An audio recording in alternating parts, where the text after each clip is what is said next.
Hi, boys and girls.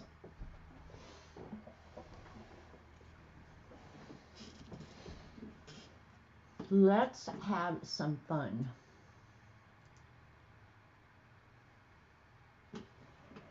Let's see, which is the pen? That is the pen. Okay, cool.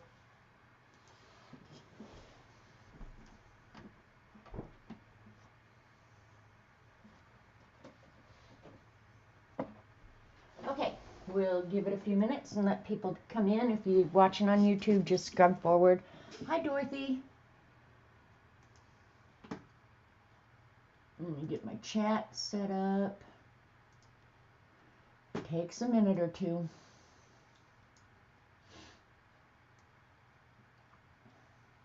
Me too, Dorothy. Always ready for fun. Hi, Icy. I'm having a good day. I love Mondays when Dee Dee streams, because I pretty much stay off the computer on the weekends. I try to, you know. So, yeah, Mondays it feels like going back to work. Hi, Linda. Did you guys get any mail yet, Linda? Did you and Tim? If you didn't, you will be. Hey, Terry Brett.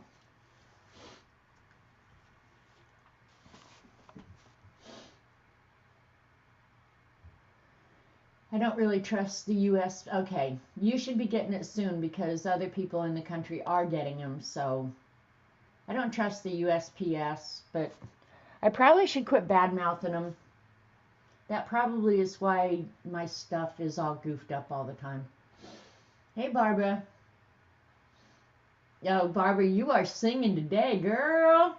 You got me singing earlier. Singing the roller skate key song. Now I'm doing fun, fun, fun song. Hi, Dawn. I love the monsters too, Terry. This has been really fun. I've enjoyed them because they're so easy and they're colorful, and I like the stories. Hi, Dee Dee. So yeah. But today we're going to switch it up and do some Zentangle. Probably on these pages. Because other than, well, I did quite a few. Look, I drew him twice. I must have really liked him. So this will be Skork Jr. Because I drew him twice. And then that's what I painted, I guess, last Monday. And I've got a drawing started for yesterday, but you can see how many days are just blank. Because I have been, believe it or not, working in the other one. And you know what, Dee Dee? I've decided I like working in the TN size books. So come January, I probably am going to switch over because when I finish this one, yeah, there'll be just some few little pages left at the end. So I won't feel bad if I switch over. But I'm actually liking it, so I think I might do that. And the new one, it's not here. Let me go get it real quick. I'm not doing it all that different from this beast. Everything's just smaller.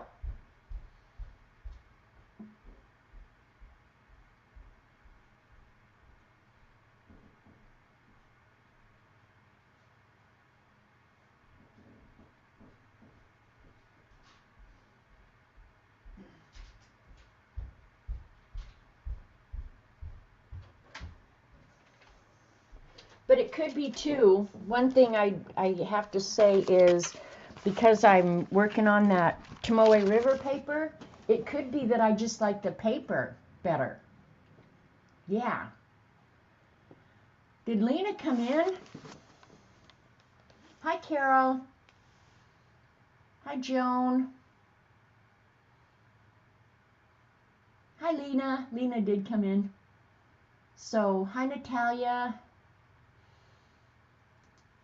So, yeah, I don't have too much. I have nothing to show you because I haven't bought anything. I haven't got anything. It's just Yeah, so anyway, this is the pretend beast for April. So I did a monster in there. I'm perfect just the way I am. That would be me, of course. Hi, Rachel. Yeah, go do whatever real life is throwing at you. So some days get more than others for sure. But I've been that's when I was working on the zine. So yeah, there's something out of what, 365 days of art or 365 days of drawing. I have both of them. Happy Easter. There's another monster. And then this is out of 365 days of art. So I'm not working in the book. I'm looking at the book, working in here. And yesterday I did a Survivor binge. So yeah, but I'm actually really liking this. So I think in January I'm going to give this a go. But I'm going to have to order more of these inserts because I think I'll end up fitting probably 2 or 3 months. I'd like to fit 3 months in each of these. So then at the end of the year I have 4 TN inserts for the whole year. And that seems real manageable to me. So, hi Cassie. Anybody else I might have missed? So Dee Dee, you're making me break out of my mold here, girl. And then here, a few weeks ago, I was looking through some journals this morning, looking for something, don't know, oh, I don't remember what. But anyway, a few weeks ago, I told, Barb Owen was here, I think, and I said, oh, I had started drawing a picture of her son. And this was just a little sketchbook that I threw together, sketch a day, where I was trying to make myself draw every day, which I draw most days anyway. Some of them obviously had colors, some did not. But I drew along with Dee Dee one day. Now this is from 2014. There's Race. And that was from January 16th, 2015. And it's not horrible bad. I just got his face a little bit too thin. But that would be Hot Sun. That's Race. I was drawing along with Dee Dee. And then I must have moved into something else because the rest of it didn't get drawn in. I have a ton of these. So, yeah. So, there, I finally found the picture of Race. Just takes me a while to find stuff, that's all.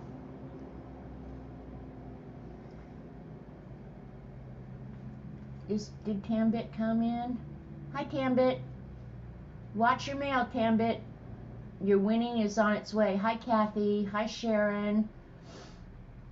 Did I say hi, Cassie? I hope so. You like the monsters? The monsters are fun. So anyway, Dee Dee mentioned on her stream this morning, and I have been working on the monster journal. That's what I've been doing, kind of. Okay, good. It arrived Saturday. Yay, Tambit. I have been working on the monster journal. But I'm not going to show it unless you guys just beg. And you're welcome to beg. But Dee Dee mentioned this morning on her stream Zentangle, and I love Zentangle. I'm sure you guys are all familiar with it. That's the little Zentangle book. And then she said get out the big book, which last week I went in search of this bad boy and could not find it. The glare from the overhead light is horrendous. And I like, okay, I'll show it, Teresa. This is a binder where I keep all the different designs. And you can collect the designs at tanglepatterns.com. Take that. Smacked you right in your face. Oh, I wonder what all this stuff is. Huh, I'll have to look. God, why do I do this? Okay, here's some dangles.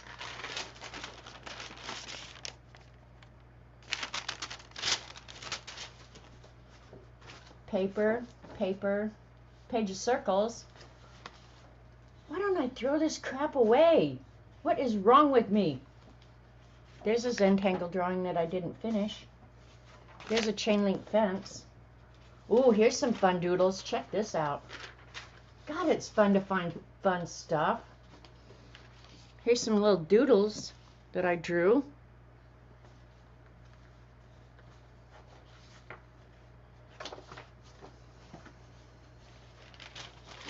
Here's some more little doodles. This is what I do when I don't know, when I guess I'm not doing anything else. But you know one thing, I've seen some people do Zentangle in color. I really like the black and white best. I did one on brown, and it might be in this binder, I don't know. But here's one I did in color. And I don't know why, I just don't like the colored as much as I like the black and white. So much stuff in here. Oh, ain't nobody got time to go through that. Does anybody else do stuff like this? Just have random things that they just stuff somewhere because they don't know what else to do with it? Drives me crazy.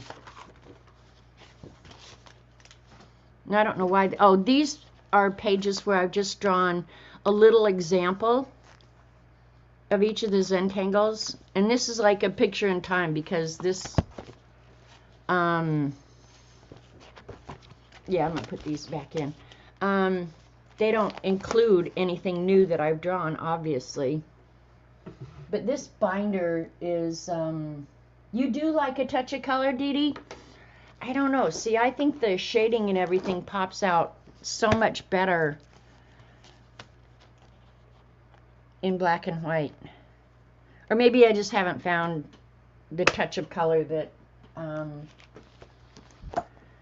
entices me a whole lot. Okay.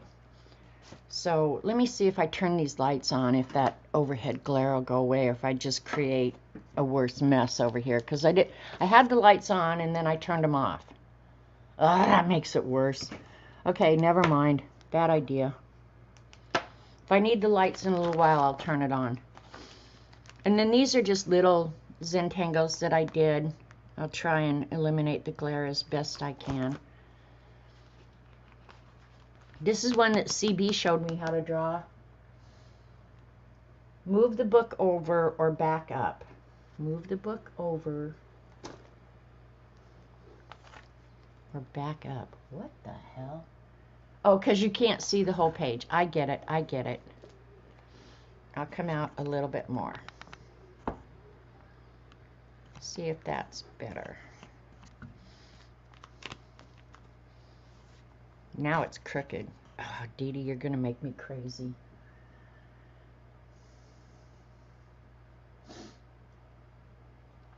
Thanks, Rachel. Thanks, Kathy. Okay, here's the one in brown. I like it okay, but I still don't think it's as dramatic as the black and white.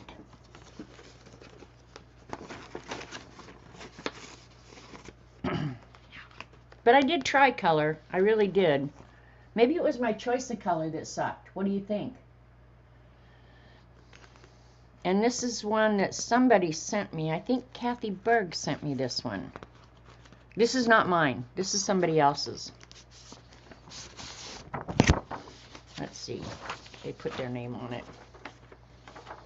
Kathy Berg. See, my memory is not completely gone yet, so I'm going to cancel my reservation at the old folks' home.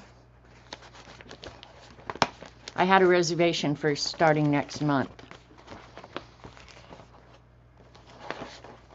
Come on.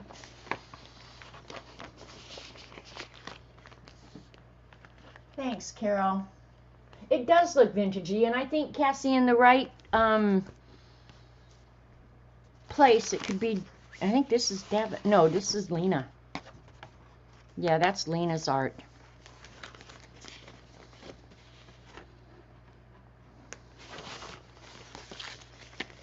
I love that.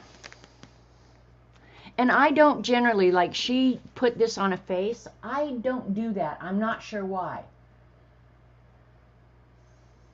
Okay, hi Starla. Black and white with a very small touch of color. That could be good, right?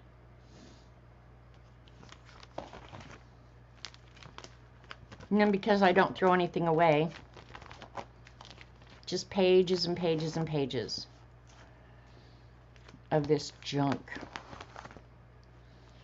Some of them I just really love, and I need to like separate out the ones that I want to go back to over and over and over. Isn't that face gorgeous, Rachel? Yeah. Lena is unbelievably talented. Unbelievably. If you have not seen her channel or gone to her channel, it's Miss Linux, Linux, all one word, Miss MISS Linux 2010.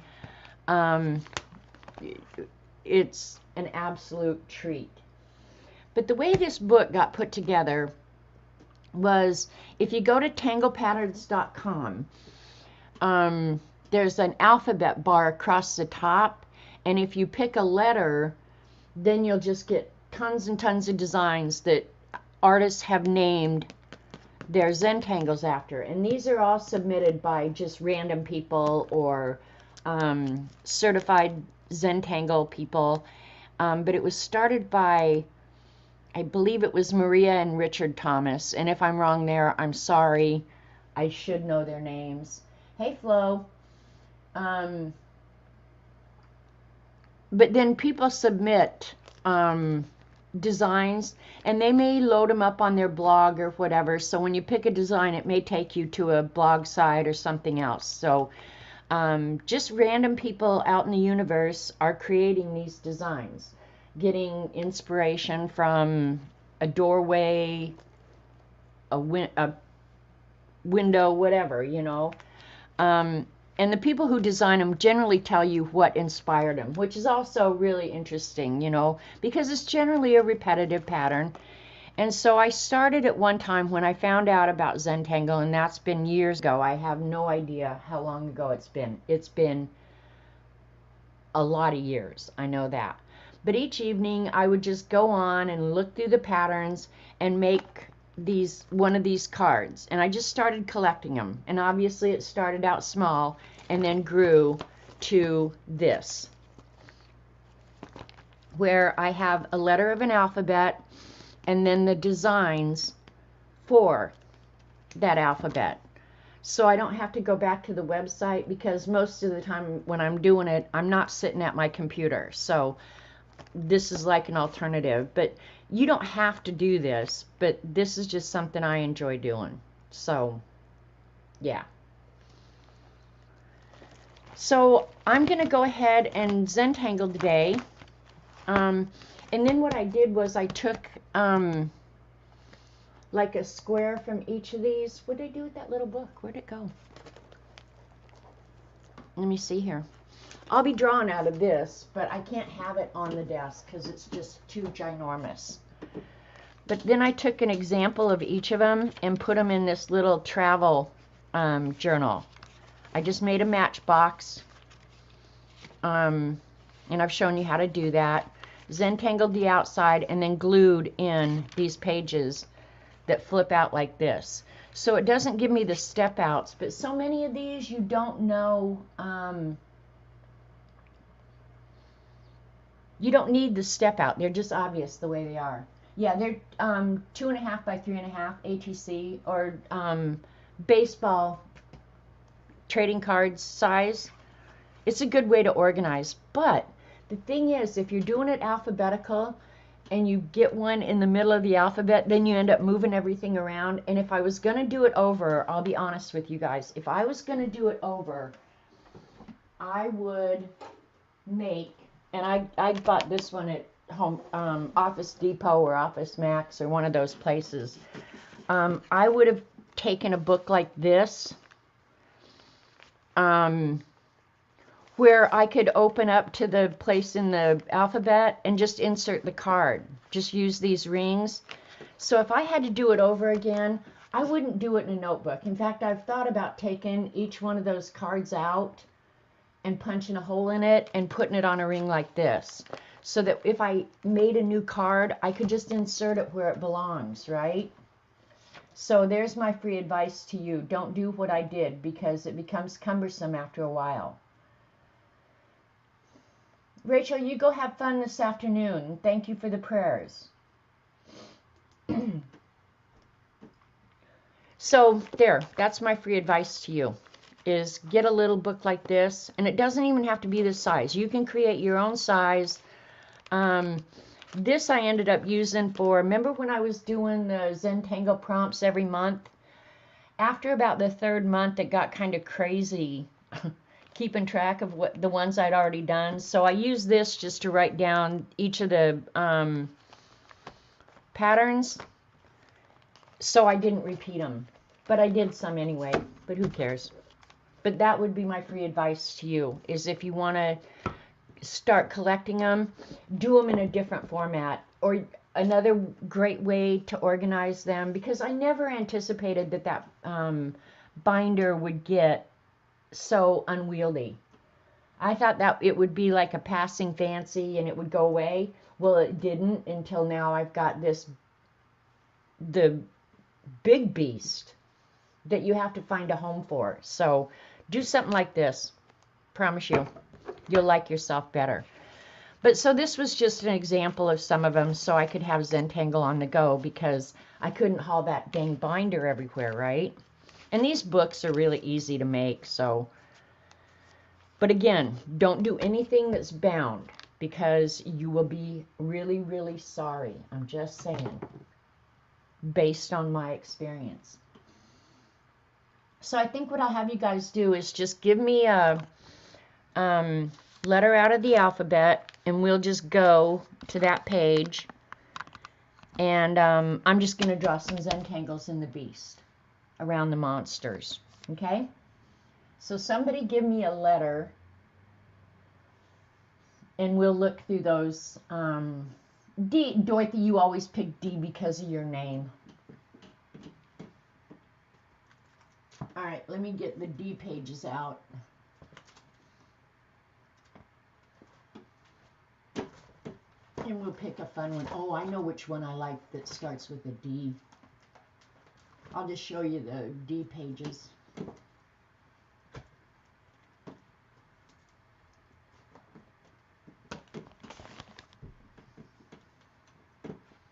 All right, here we go. Save your letter for later, and I'll pick one. If they were designs that didn't really need a step out, I just made a card at the beginning of them, because I don't need step outs for those. I could always look at those. So here's the designs, and I'm not going to try and pronounce some of these. I like that one. Divine, that one's a really good border. Daggerly. Okay, and I don't know, at some point I started doing just a card of the design to go over the step out, so you could see it in practice. Okay, you guys, I'm going to fess up here. This is such an OCD thing, that this was not enough. That then I had to, okay, well, how would I actually use that? So then I have to make this.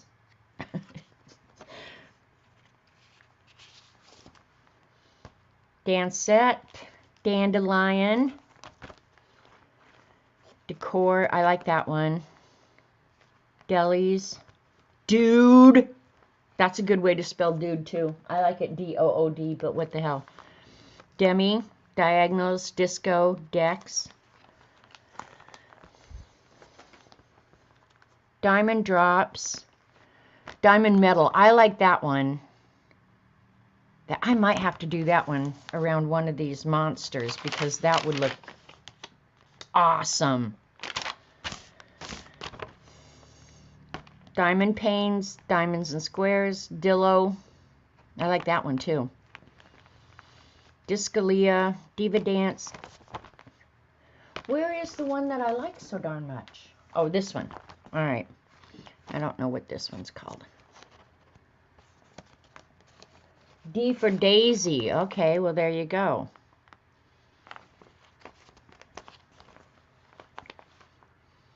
Dogwood, Doodly-Doo, Dragonair. I like Dragonair. We're going to draw that one first. Dragonair you can draw two different ways. You can draw it outside, where it's going outside whatever's inside of it, and inside. So we're going to draw Dragonair.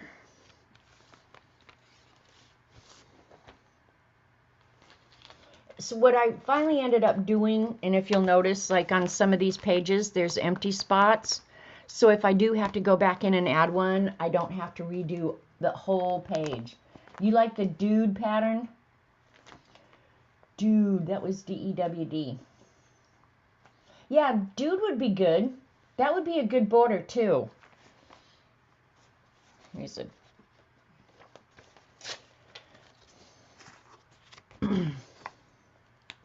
pretty simple. Here's dude.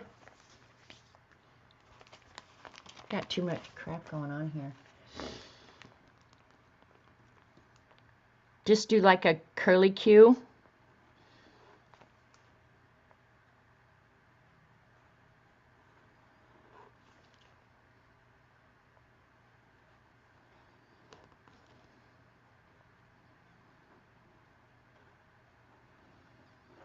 So that one actually is pretty easy. And there would be another one coming in here.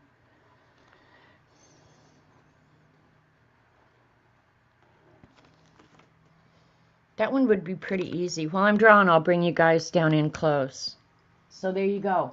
Get a piece of paper out and write these down. Hi, Barbara Clark, by the way. I'm going to do Dragonair because I like Dragonair. Disco is really cool, too. Ooh, maybe we should do Disco. See, now I have to make a decision. Let's do Disco. Because Dragonair is going to be hard. Disco I could use all over. All right, we'll just start working on this one first. Okay, this one, I have notes on these because this is kind of what got me started on the monster journal, actually, because I started writing notes on each of the pages. So this guy, who I have not put in the book yet, he's a cop in a metropolitan area. I'm going to write that down because I probably will keep that.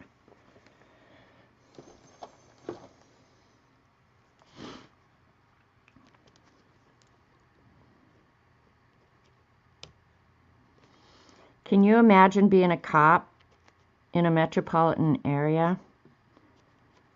The crap you would have to see. I used to love Cops, the show, when it was on.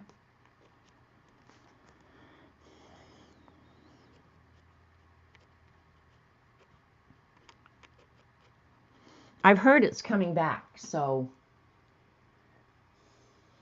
What's the one that had a daisy pattern? Daisy pattern.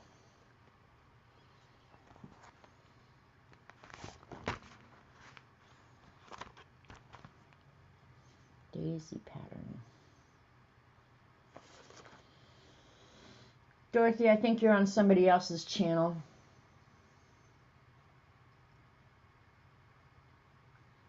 Oh yeah, if you've not tried Zentangle, you have to do it. Daisy pattern. Dorothy, I'm not seeing.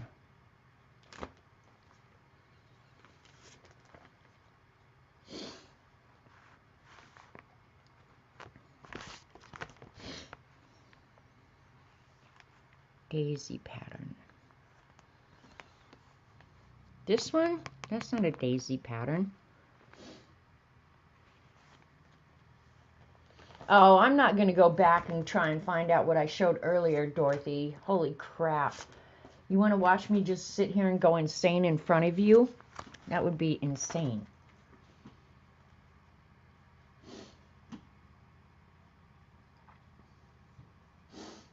You like Cops too? Hey, Mariotier.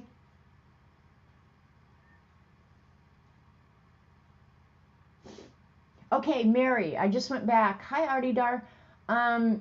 When I bought the 930 eCam, it did not say Pro either, but I did go ahead and I just found it.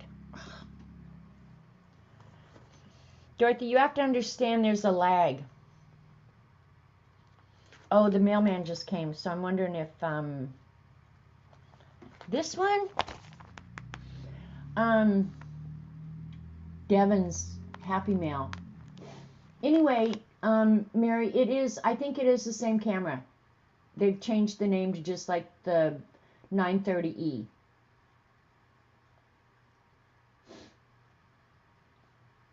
Okay, that one's called Dalaflow, Dalaflow. And then the design in the background is, I just made it up. It's just, yeah. So there you go. Let me get the focus, you freak out. Focus, you freak.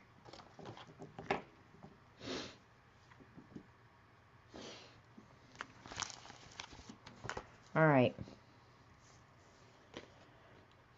Do you want me to show you how to draw that one, Dorothy? I'll save that for later. But for right now, we're going to draw on this guy.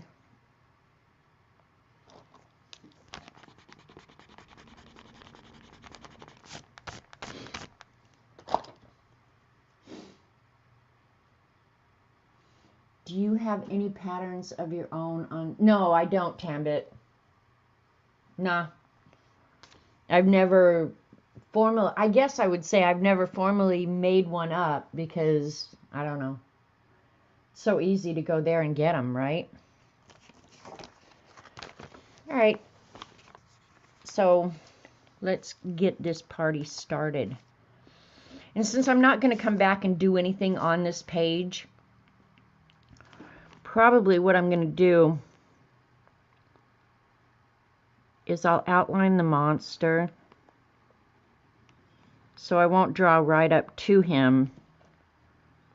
I'll just fill the background. And I may end up really liking this, or I may end up not. You just never know.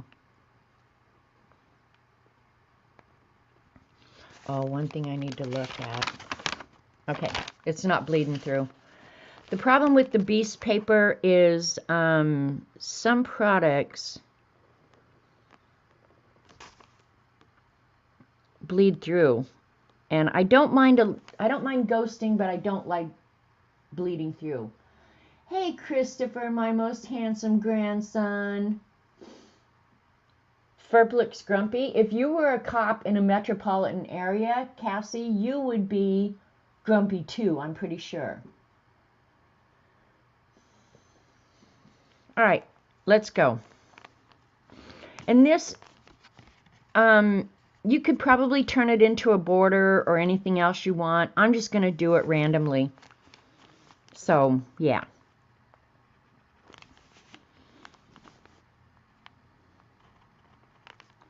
And obviously a little bit bigger than it's shown on here.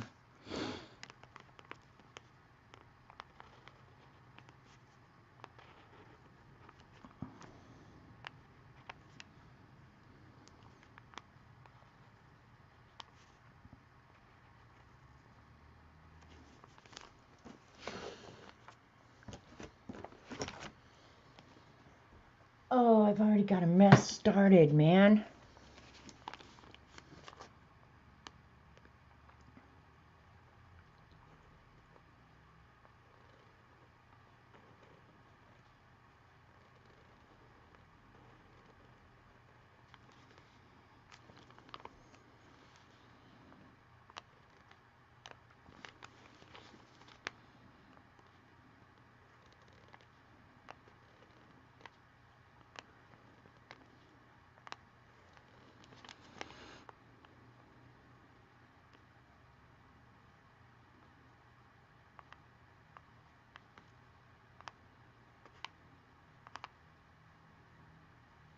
All right. Get a piece of paper out and draw along.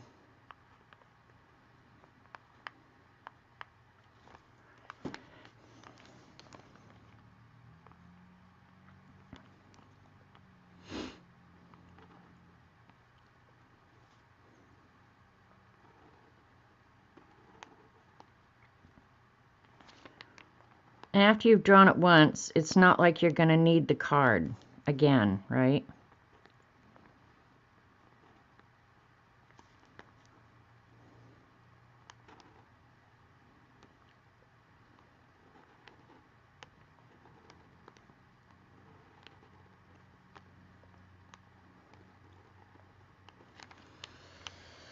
And I'm not sure how I'm going to shade this yet, because probably the thing that makes Zentangle, in my opinion, look the best is when you add the shading.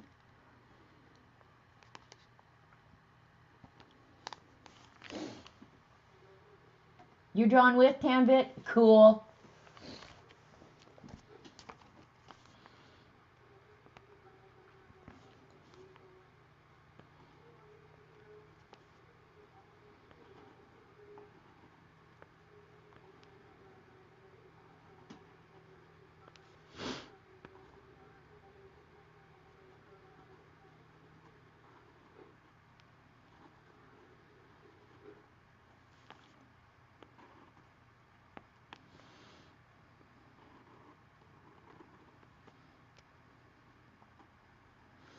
And I don't care if they're identical. That just is not part of the process that intrigues me.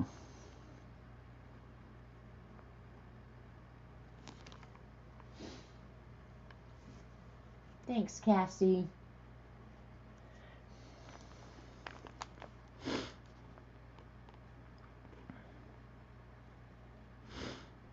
And I'm doing this one a little bit different because I know that I want something sticking right in that space right there.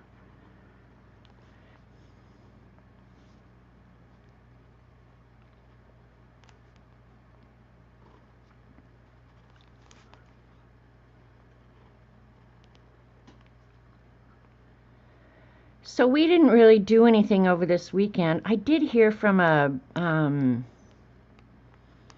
friend that I met when we used to go to Texas for the winters, and that was such a treat. Bye, Teresa. Go have a great afternoon. Sometimes it's just so much fun to hear from somebody that you haven't heard from in a while. So that was kind of my fun treat for the weekend, was being able to talk. And her name is also Janet.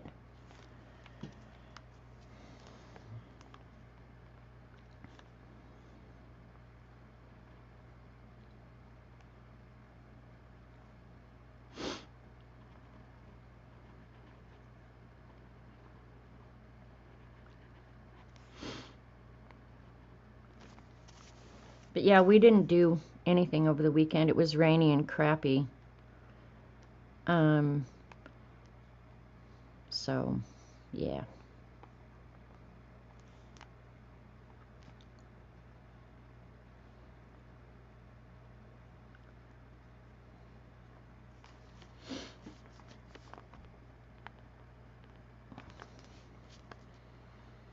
I was just thinking maybe I could add, what size is your pen? I use commonly, just for everyday drawing, one of probably 2 pens. This is a micron plastic nib. And I like them because I have a tendency to push and crush nibs. So this is plastic nib, and I don't think they come in multiple size nibs. But I do like this one because I can alter the pressure to get a bigger or a thinner line. So these plastic nibs, to me, last longer because I don't crush them before I use up all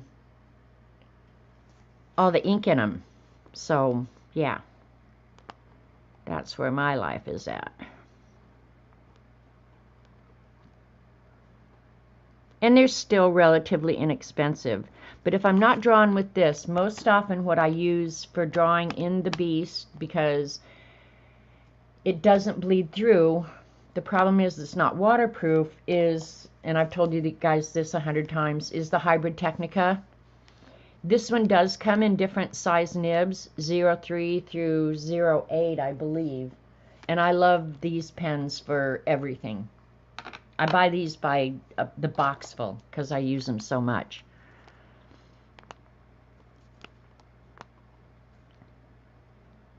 But one of my new favorite pens is the Copic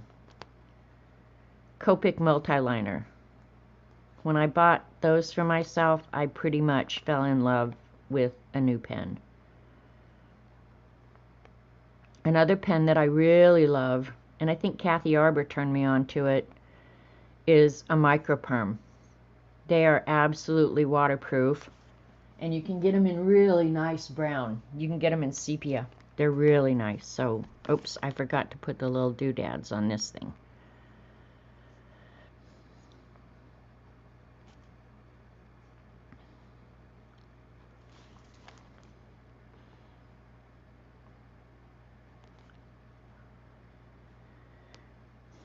Don't get me going on pens. Geez, I'll be on jet pens this afternoon.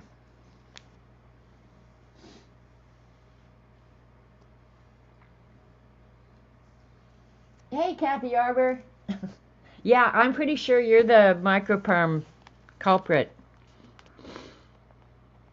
Those are really nice pens for drawing, and they literally, when they say they write on everything, they are so right. They will write on anything. They'll write on acetate, literally anything. So, but I love the brown ones. The sepia colored Microperms are the best. In fact, I need to order some more of them. I went to use one of them the other day, and I had used it up. Do you guys feel really accomplished when you use up a whole pen? Like, I don't feel accomplished when I run the vacuum or scrub a toilet. But when I use up an entire pen of ink and get to throw that bad boy away, oh, I feel so accomplished. You have, hey, Cat and Paste. There's one at the top that I forgot to do doodads. Oh, right here, you're right. Thank you. Woot. It's really funny how a sick brain acts, right? Hubby won't let you stay out by yourself? Well, what are you going to do when you're out by yourself, Teresa? That would be my question. Oh, it's the spend money thing.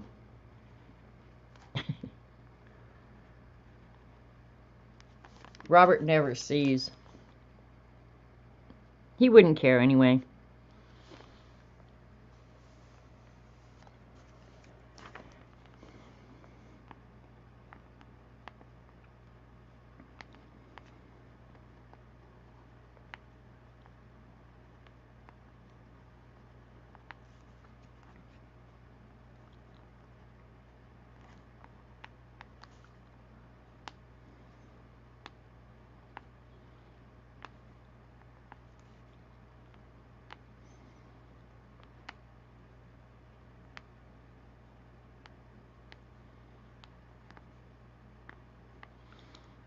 And after you do it for a while, your brain can just fill in anywhere. So,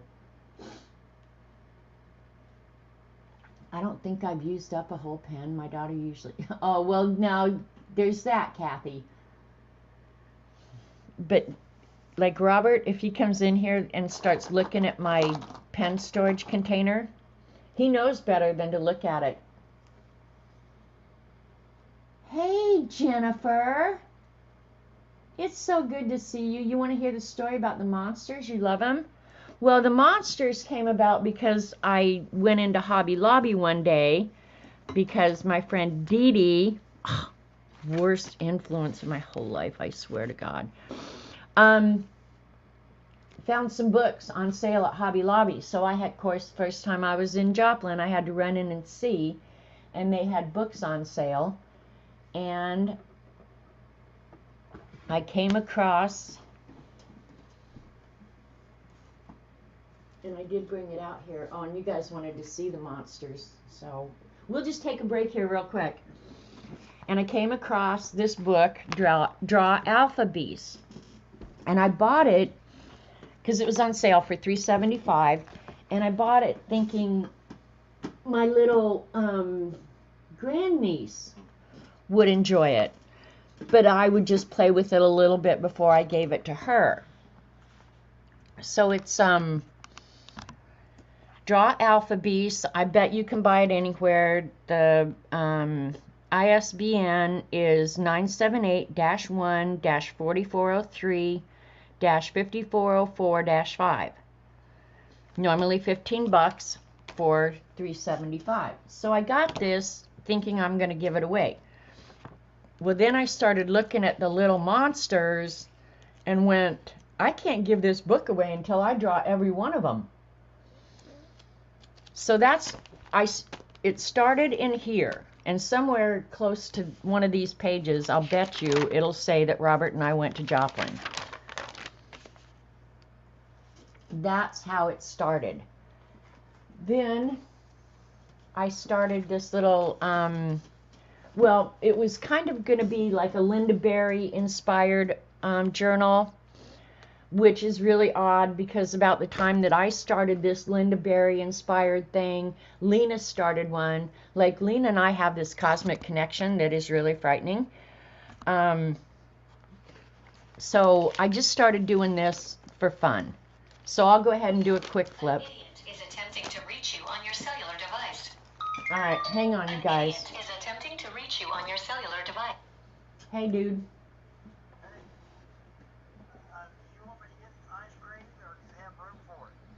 Let me look real quick. We could do one. Yeah. I'd look at harps. All right, sounds good. All right, love you too. See you. Bye.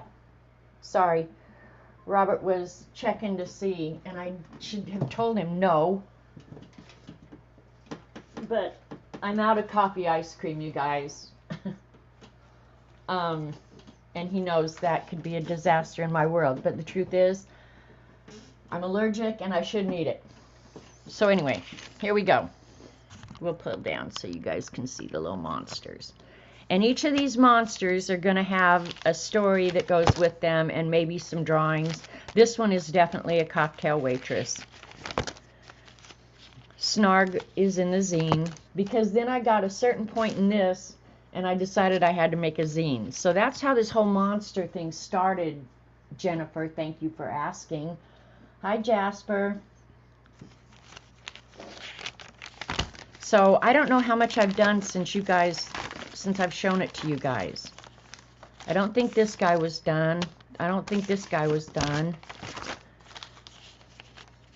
But I'm doing the borders and, you know, all this stuff as I go. So, and I only do it when I have a little bit of time here and there. So, but I'm doing the Linda Berry style borders, and each of the pages will end up with these lines on the outside, which you can't really see. Yeah, I can't show you. But anyway, that's very time consuming. And that looks like Hork Jr., but it's not. It's going to end up being a cousin of Hork. There's the career politician, Snake. So slowly, slowly, the monsters are getting done. Their borders are getting done.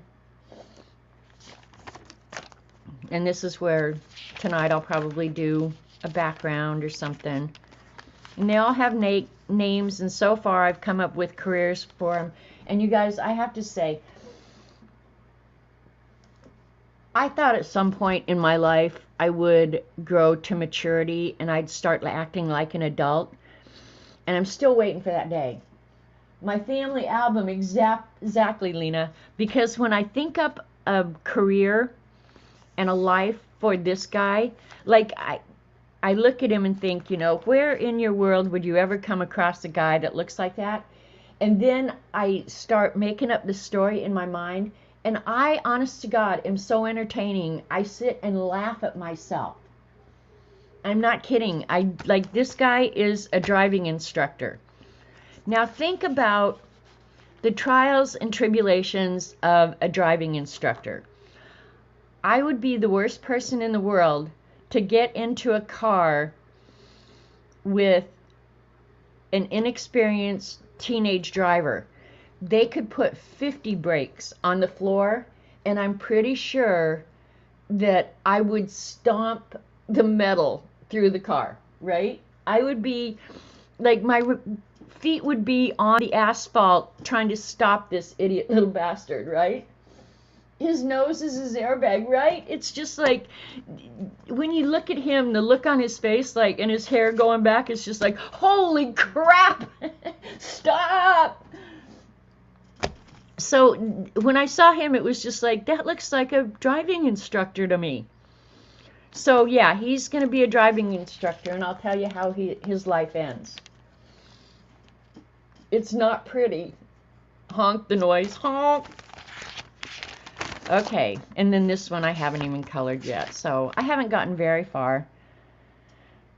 This one's a funny, you guys can't read this, I don't think it's too light, but anyway, his life is pretty funny too. Because this is what I do. I just sit around and make this crap up and laugh at myself.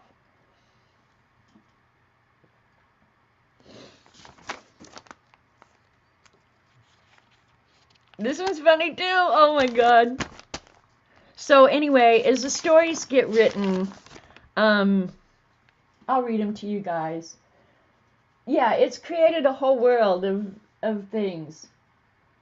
Yeah, I need stories for the monsters. The stories are coming to me as I sit and ponder, but I can't really, I mean, this one I already have. This may change, but this one cracked me up too. But I can't really do it until they're colored, and like I want to put thought bubbles on them, like I did that first one in The Beast. I'm perfect just the way I am. So yeah, I have way too much fun by myself. Do not leave me on my own. And I dread the life of the people who are going to have to share the old folks home with me. Like, I feel like it's just not fair to them and their loved ones, what's coming at them when I move in.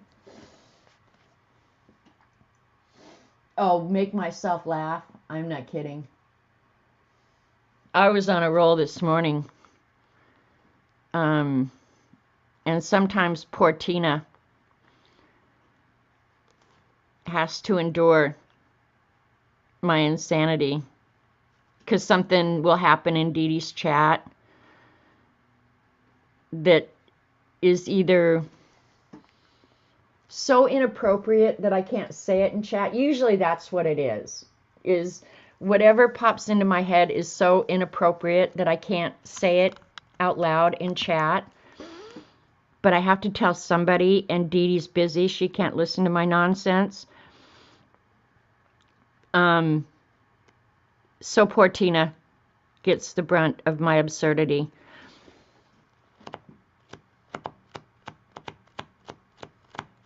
Dorothy, if we shared a room or space at the old folks' home, I would bother you relentlessly. I would drive you insane. You'd be begging your family for euthanasia. Please just do the euthanasia. I can't take this anymore. Well, or maybe I'd be begging for euthanasia. No, you could show me all your cool stitching and all that stuff, and I'd still turn it into something inappropriate.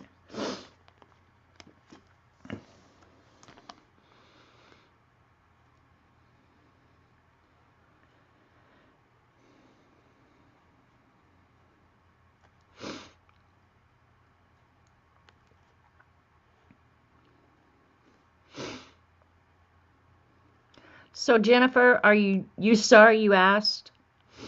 How did the monsters happen? Because I spent $3.75 on a book.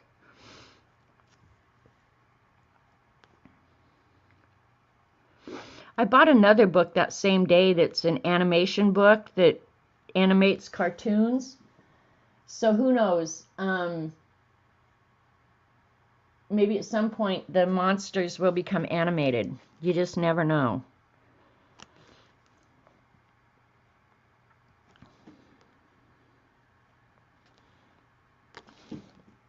Now I'm trying to keep this in camera and still draw. One of the problems with this beast is when you get to a certain point in the book and you don't have a place to rest your hand, it gets a little annoying, but that's okay. Minor price to pay for all this goodness, right?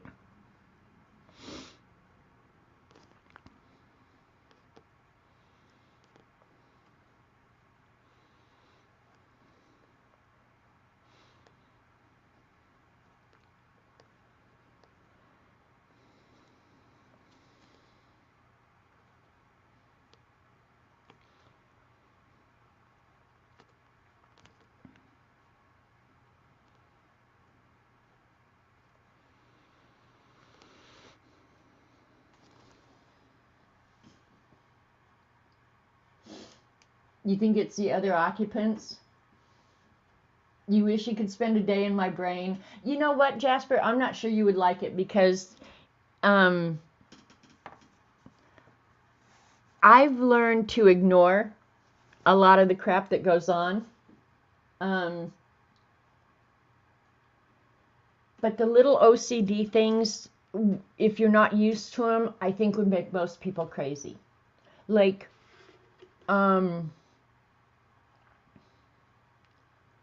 if there's something on the floor, and I do this in public too, if there's something on the floor that doesn't belong there, it doesn't matter if I'm giving somebody CPR, I will interrupt what I'm doing to make sure that gets picked up. It's stuff like that that you just can't overlook. Something like that. That sort of stuff would make most people crazy. And I'll do it at other people's houses too. Hi, Miss Sally.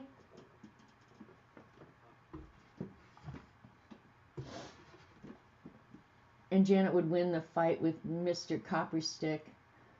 We will hear her chant 7 brothers. Yeah, exactly. I didn't have 7 brothers, Lena. I had 5 brothers and a sister who was meaner than all the boys.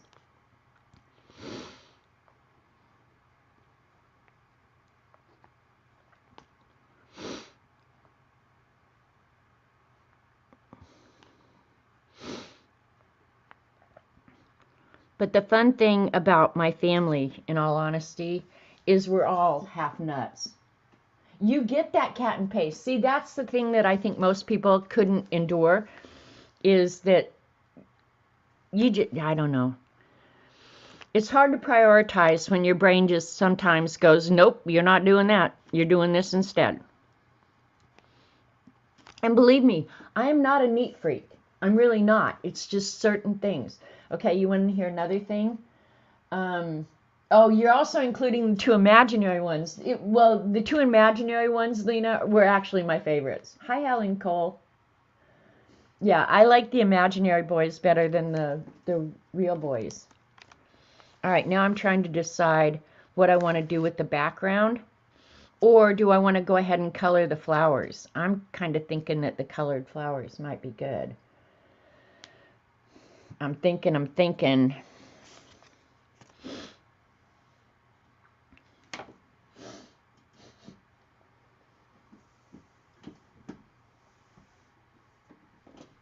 I agree, Flo. The line between genius and absolutely bat crap crazy is very thin. And sometimes you just don't know when you've crossed it. All right, what color will go good with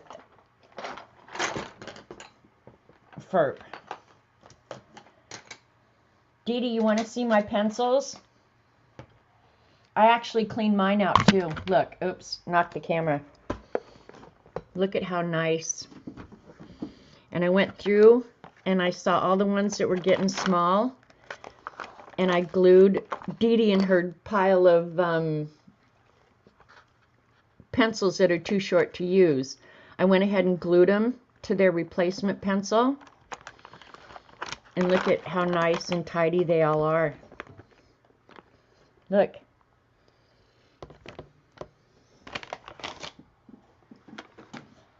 I did that last week because I was getting too many short ones.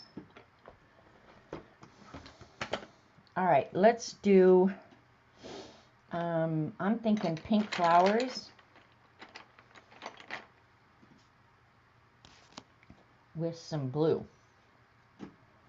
Let's do blue.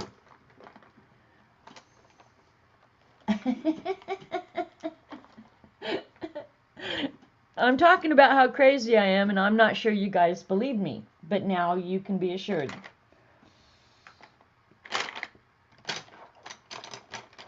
All right.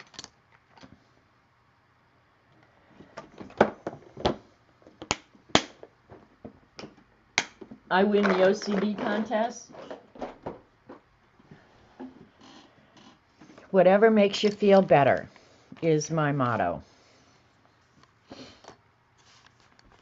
All right, we're going to go ahead and color these. Oops, I was going to do...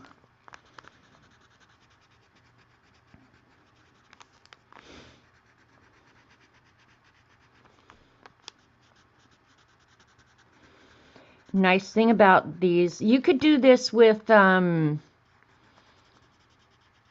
watercolor pencils as well. I just grabbed the Prismacolors because they're close. But to me, 6 one, half dozen of another, doesn't matter.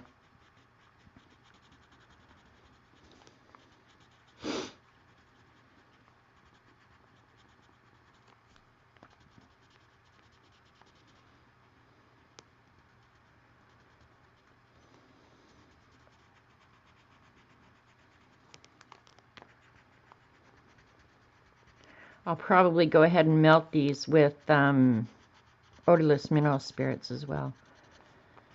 Not sure what I'll do in the background yet, but I'll find something good.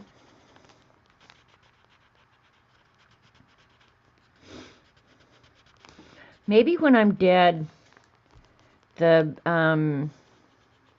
somebody will find these beasts and they'll go ahead and publish them. A study in bat crap crazy. Pencil porn for real, Jennifer. I'm so glad you're here, Jennifer. And I love seeing your stitching. Jennifer used to be a streamer. And I think it's criminal that she is not streaming anymore, frankly. But Jennifer's a good egg. Quite funny in her own right. But then she got into cross stitch, and she's abandoned us.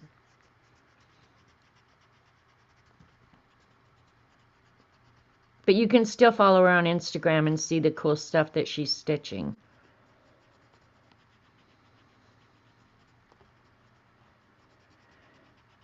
And because this is a beast, I don't spend a lot of time worrying about the... Oh, Jasper, I have them. I have the pencil extenders. I have tons of them. I bug Dee Dee about them all the time. Dee Dee, get yourself some pencil extenders. And the stupid thing is, I do use them, but to me it's just easier to glue them to the pencil.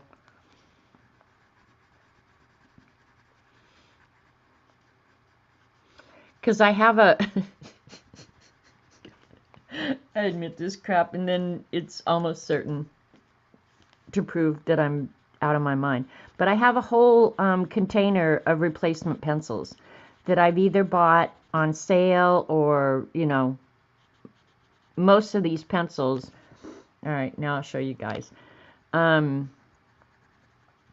whenever I'd go into an art store, because I used to live by an art store, if they had a special on Prismacolor individual pencils, I'd just always buy them when they had them on sale. So the way I kept track of them... Dee Dee, please don't listen to this, because you'll just... You have tons of them too. But at the end of some of the pencils, see those 2 little black dots right there? That tells me that for this pencil, I have 2 replacements. So don't go buy another one. And some of my pencils have 4 dots. And if the pencil, the color of the pencil is too dark for black, they're white dots. But the dots all mean the same thing. The art store, actually I lived by 2. When I lived in Colorado, I used to work in downtown Denver, but I lived in Boulder. So I commuted every day. And there's a great art store. If you're ever in Denver or anywhere around Denver, there's a great art store downtown at about 6th and Broadway named Meinigers. And they have an online store too. But going in the store is just the best thing ever. Just the smell when you walk in the door is, it's delicious.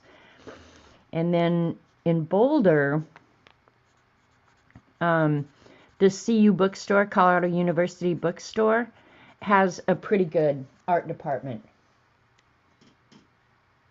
When do you have time to draw? Well, Dee Dee, it all happens just a little bit at a time. I don't do it all in one day. I mean, if you implement the policies and then just implement them a little bit over time, they're easy to maintain. Now, to start from scratch, that's a whole different deal. But you have to remember, I've had a lot of years to implement these things. But also, too, sometimes a day spent organizing is as good as a day spent drawing. So there's that.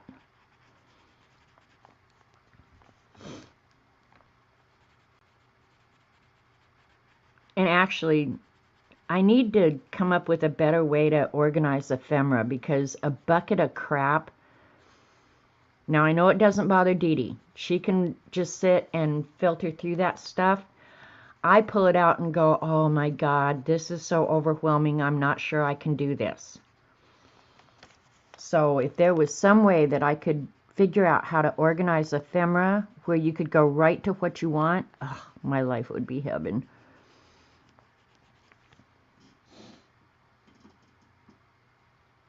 You won't be implementing pencil marking? Okay, I wouldn't impose that on anybody, because, yeah. You have to transfer the dots when you get a new pencil.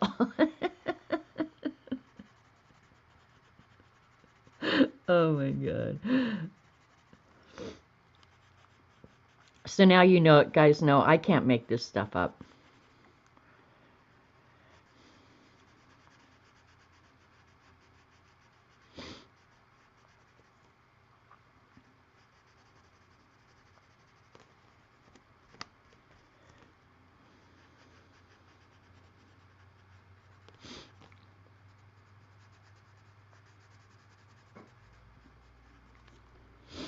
I don't mind making fun of myself, because I think it's comical. I mean, I can sit here and recognize that what you're doing is absurd.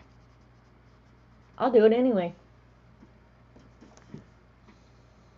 File folder your fodder? Well, Dee Dee, it's odd that you say that, because this morning, I can't remember what you mentioned,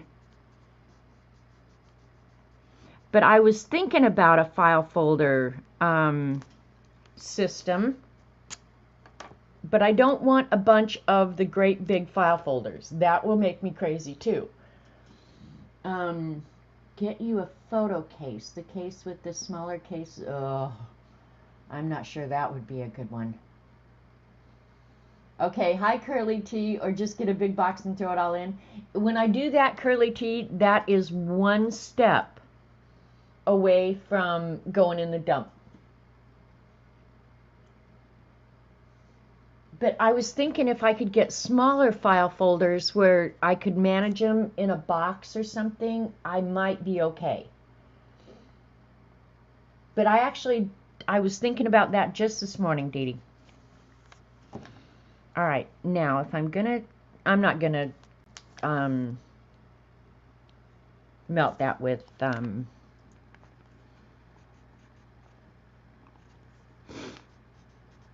mineral spirits. I'm just gonna let it stay 100%. What the hell?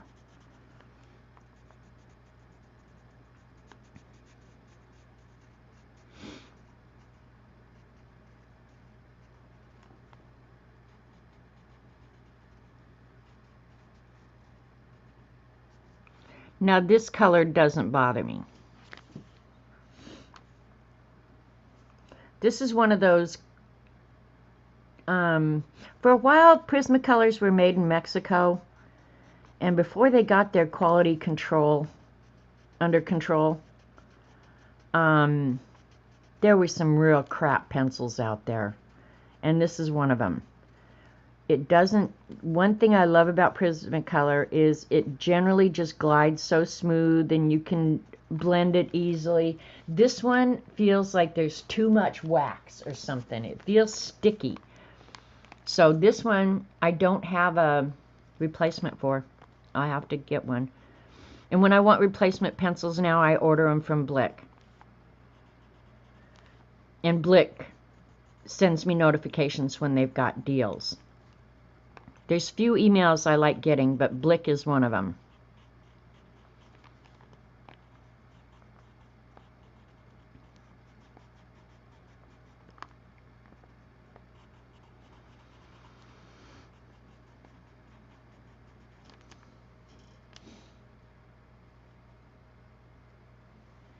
You moved all your fodder, most of it, into 12x9 snap clear pockets.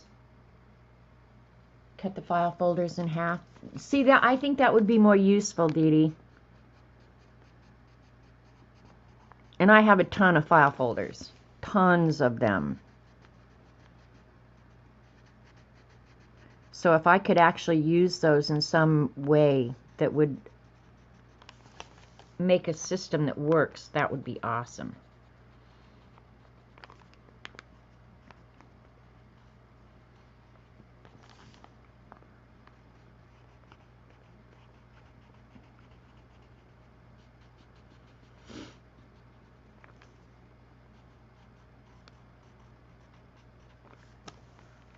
Oops, sorry. I'm going to pull this down because the book needs to be closer to me. Sorry, guys, I didn't realize I was off camera. I need to sharpen this scratchy piece of crap.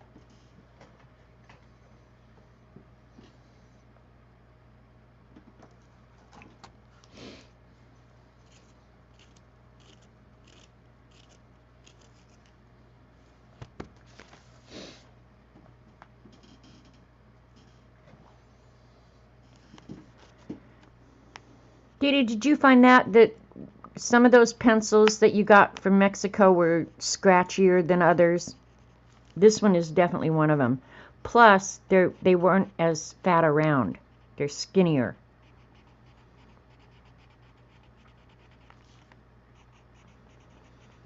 And I'm not sure if they're still being made in Mexico, but the ones I bought recently have been better.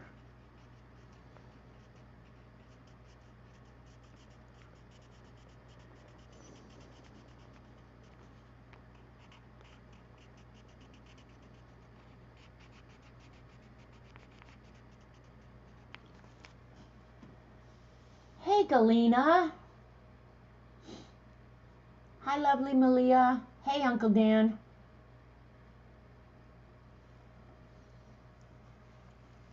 Hey, Aunt Beck. Thanks, you guys, for coming and hanging out with me.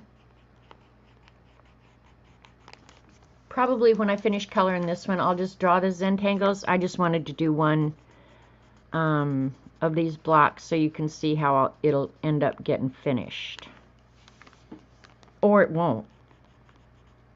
I always plan to finish. Sometimes I just don't.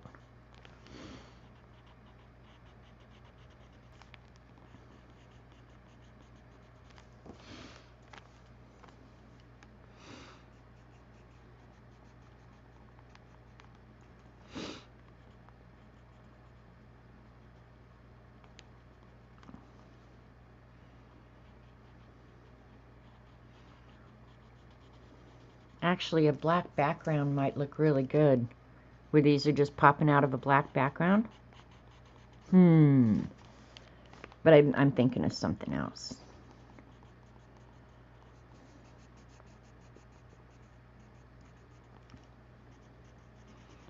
When I went through my box of replacement pencils the other day, I found a whole bunch of barrels. I know there was a time that I was watching on eBay because I was so fed up with the crap that Mexico was sending out that I went on eBay and bought some of the original barrel pencils, and I still have some of those. So I was excited about that. I should have written down which colors so that I could use those faster.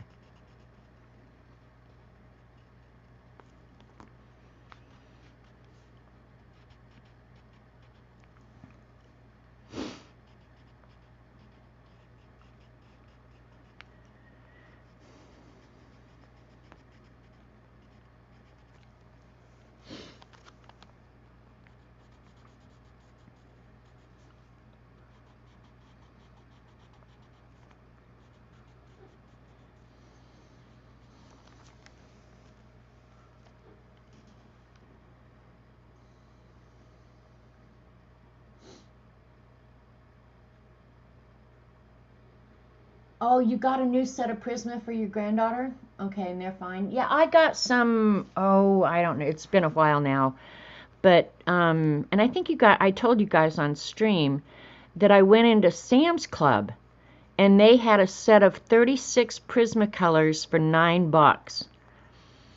So I went ahead and bought them because the 36 color set are all the, primary colors and secondary colors that you're going to use a lot. But 36 pencils for $9 was a really good deal. And I did open them and use them, and they were fine. Because I thought, well, if they're just selling the junk, then maybe it's not a good deal. But actually, when I got in and used them, they were all fine. I'm a pencil junkie too, Tracy. But one thing I know for certain is if you take the pencils out of their original packaging and just throw them into a silverware drawer like Dee Dee or some sort of container, you will use them more. I can't put my pencils in a pencil case. If anything ever goes in a pencil case, it will never get used. I won't ever go in there and get them. Same with pens.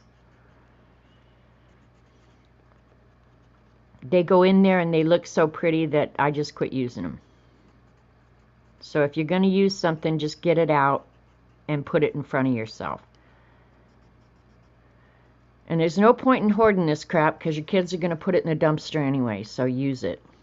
Oh, maybe that's just my kids.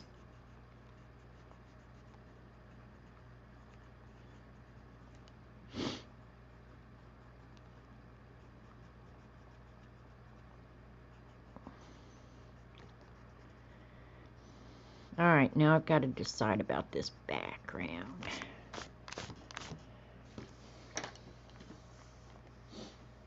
Alright, I'm going to take a minute, drink some iced coffee, and read chat.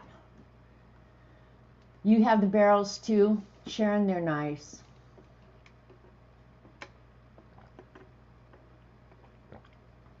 I'll have to make a point to go look, Malia, at your organization. I love snooping through people's stuff.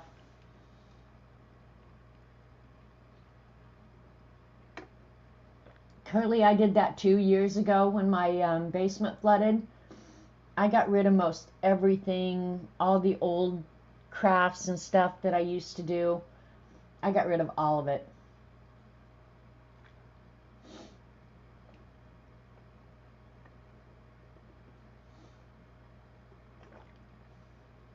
I missed a flower with the blue. Okay, Terry. I did. You can tell I'm not paying much attention.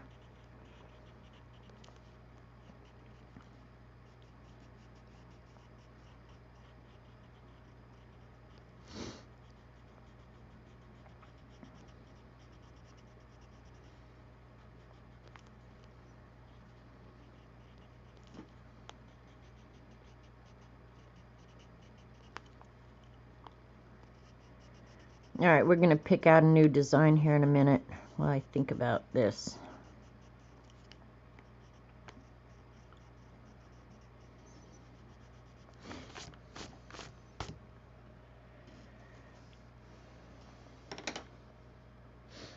I think I'm going to do the background green, but I'm not going to make you guys sit and watch that, but I'm going to do the background, the green of Ferp himself. Was that bothering you, Terry? I can't imagine. That's something that would drive me crazy. You used to just run around with periwinkle purple crayons up your nose, Dan. Dan, you and I could have been BFFs, I'm pretty sure. No, you still missed a bit on it. Oh my God, Terry.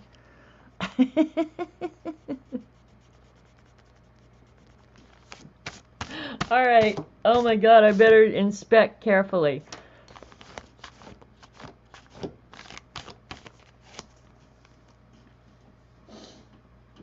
You might have the bad set of Prismas. I recognize the thing with the waxy just after one coat, and most of them are not centered. Yep, Lena, you got a bad set. That was a huge issue. I don't even know. I want to say about 4 years ago, where they just got, honestly, I was brokenhearted because I thought I was going to have to quit using Prismacolor. The quality got so bad for a while. All right. I'll just do this side over here so you can see what the green is going to end up looking like. Focus, you freak.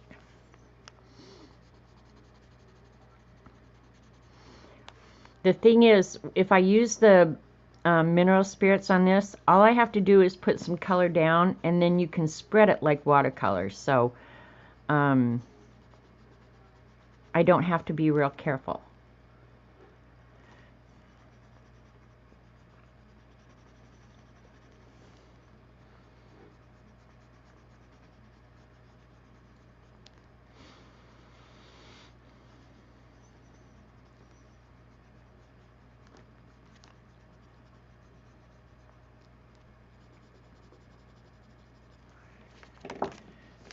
Yeah, that's going to work good.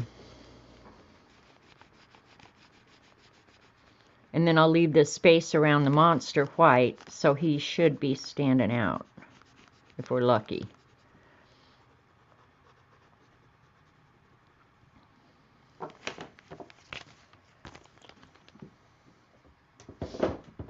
Oh, my mineral spirits is... All right, I got to go get it.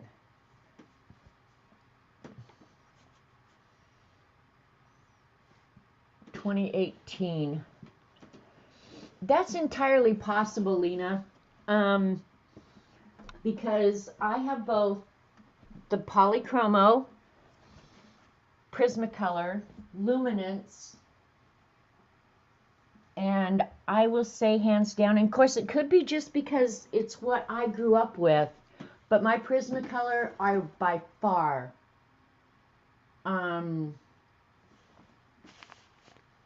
my favorite. I mean, the others don't even come close, and they're far more expensive.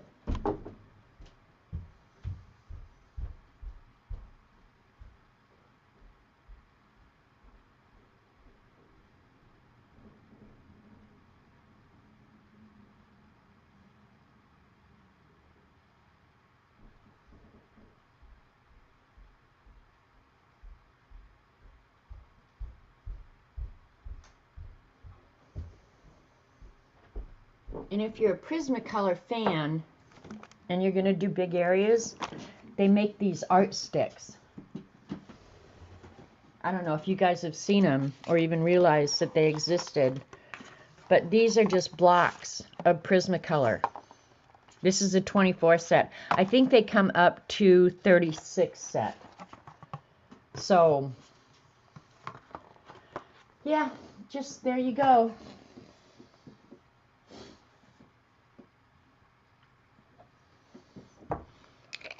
And the way I spread the Prismacolor, turn it into like watercolor, is just use mineral spirits on a Q-tip.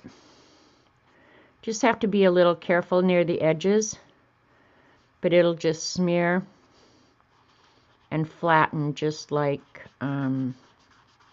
watercolor. And another thing it will do is it takes the shine off the wax. That's, I think, one of the reasons I like doing this so much, is because on this crap paper, they tend to stay pretty shiny. This takes it right off. And you get a nice, even spread of the pigment. All it does is melt the wax, the binder in the pencil, and leave the pigment where you want it.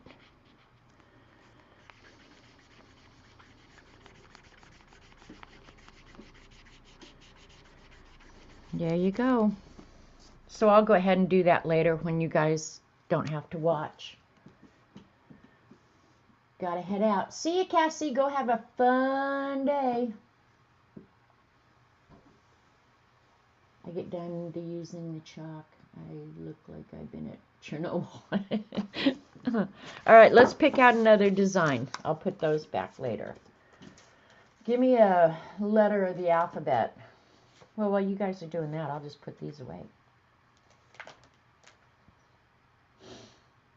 Dixo. It's got to go there. Nope, wrong way. Bye, Joan.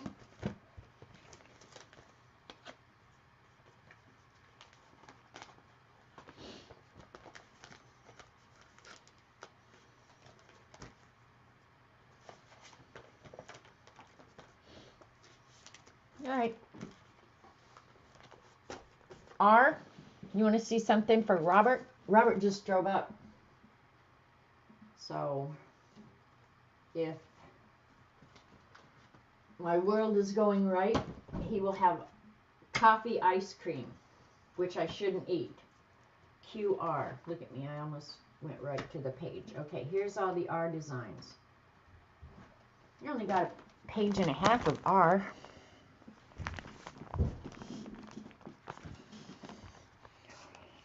Okay, there's Rain Dotty, Reticulated, River Stones, Rosé, Rags. I like Rags. They had the ice cream. They had the ice The cream. universe loves me. They had like 3 gallons or 3 of these deals. One is enough. That's all I got. Yeah, that's all I can hold right now. But, ooh, I'm so excited. I thought we were out forever. Rain.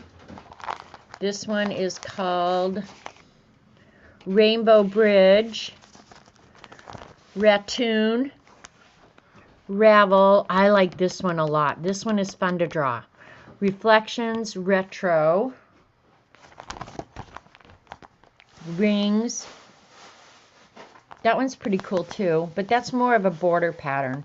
And that's one thing you always have to watch for, is some of them work better in borders or something like that than just random patterns. Ripples, that one's very cool. That one's time intensive though. Oh, I didn't shade these either, but I will. Don't know what this one's called.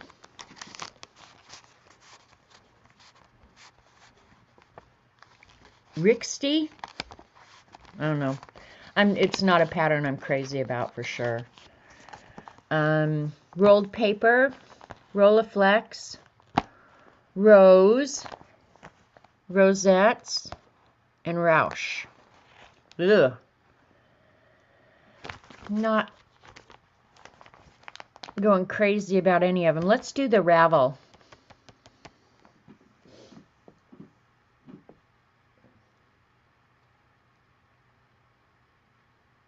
Yep, no, you can't come to my house and eat my ice cream because sometimes coffee ice cream is hard to get a hold of. So we're going to do Ravel.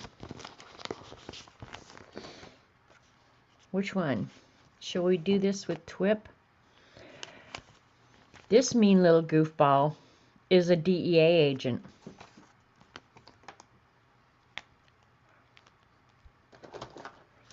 Actually, my sister had a roommate.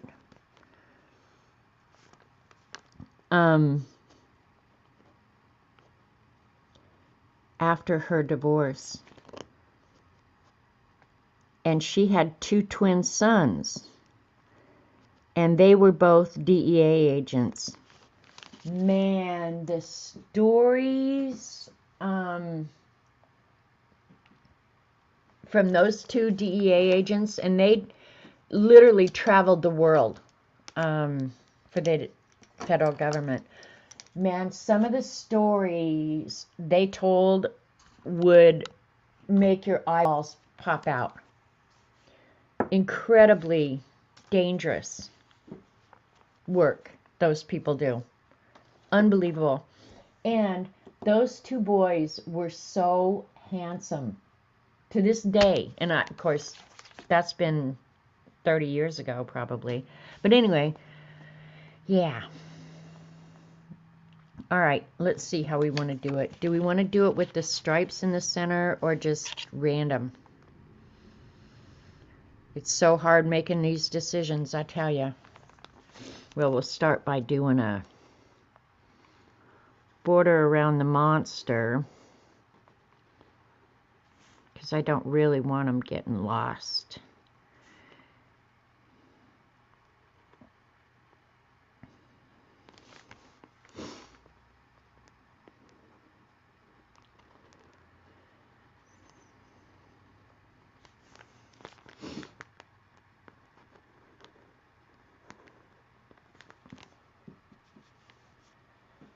DE agents even see, and I don't know, Dee Dee. That's a darn good question. Yeah, we just let the drugs come across the border, so why would we need DEA? Probably so they can just drive cool airplanes and stuff. Don't you think? That's the way they can capture yachts and airplanes and stuff. I'm going to do this one with the stripes down the center. So, okay, you start with two little circles. I won't make them too big. These were kind of big, but these I won't make big. Dang, Dee Dee, that's a darn good question.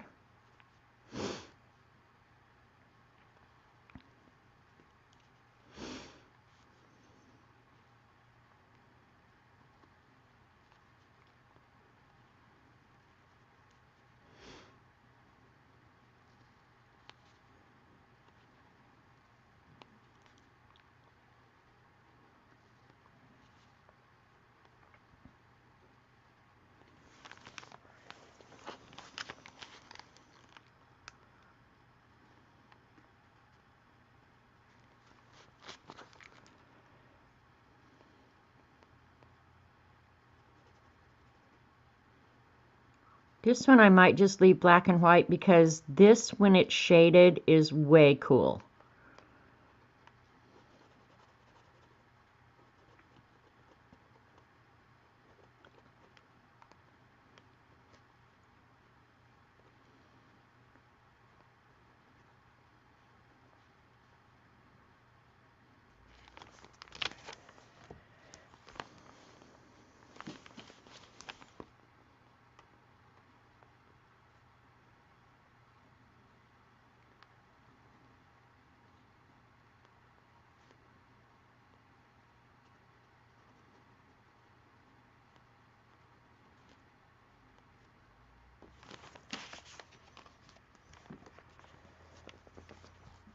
You colored the monsters? Yes, Tracy. All the monsters are colored with colored pencils.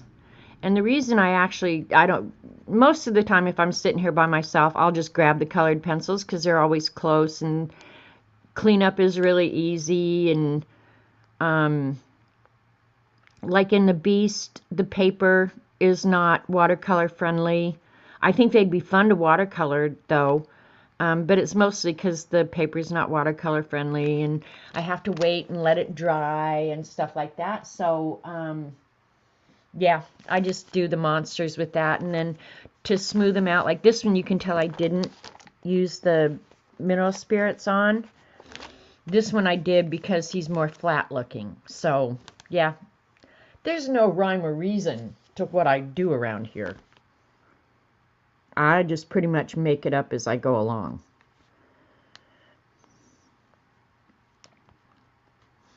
But to be honest, Prismacolor probably, well, God, I've grown to love watercolor, but Prismacolor have always been my favorite medium. Graphite and colored pencil. Hi, Michelle.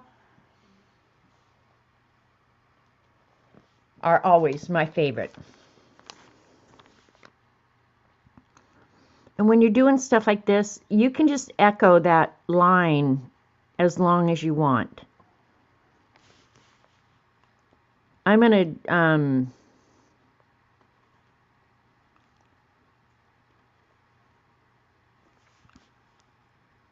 connect these like a snake.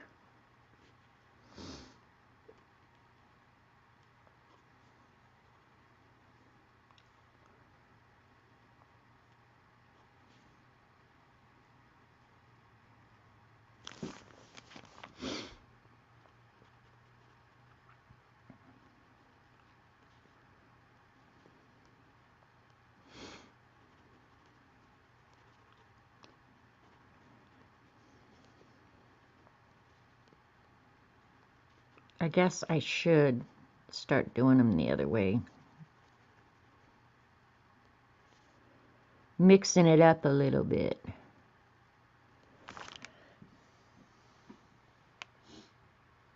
You never worked with colored pen? Cat and paste, what was your favorite medium? Because if you are new to colored pencil, girl, you have picked it up quick, because your coloring pages are masterful, and I'm not even kidding when I say that. Like, even one you did this weekend, the girl in the white top, the designs in that, I mean, I looked at that for probably over a minute, just looking at, you did such a good job doing the white on white, right? I was just like, what the heck? So you have actually mastered colored pencil quickly if you're new to it. Because what you do is so stunning.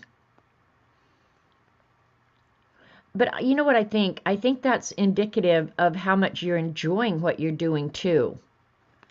And you're willing to put in the time to either learn, you know, what the product can do, or you'll experiment or something.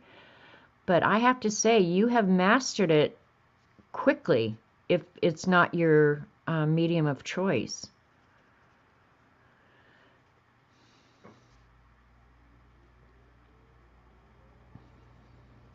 And see, I used to a lot, I don't so much anymore, use markers and then shade with colored pencil.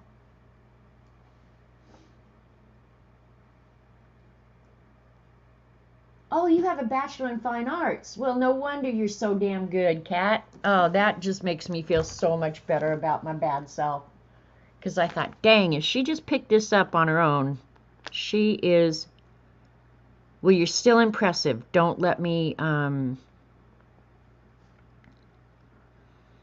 indicate in any way that you're not, because really...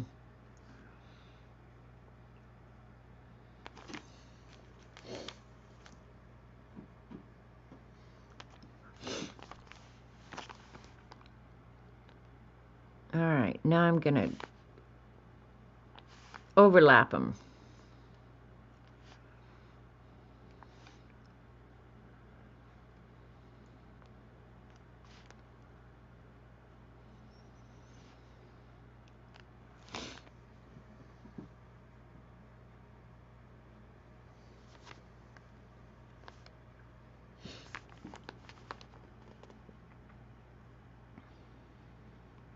I never thought when I was going to school, my deal when I went to college was I had to find something, you know, that I could actually make a living doing. So art, even though I loved it, in my mind, I never saw that as a way that I was ever going to make any money, so I didn't pursue it. It was just always an interest. But I think it would have been, if I had the luxury of not having to support myself, I think it would have been awesome. In my life, that would have been a complete luxury. Not that I've ever used my degree. My degree is in science. But I always thought that I could make a living with it if I needed to. And honestly, I think life experience is more valuable anyway.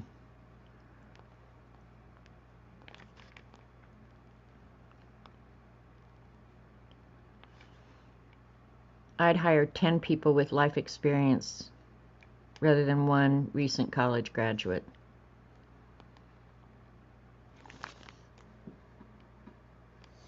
Thanks, Dee Dee.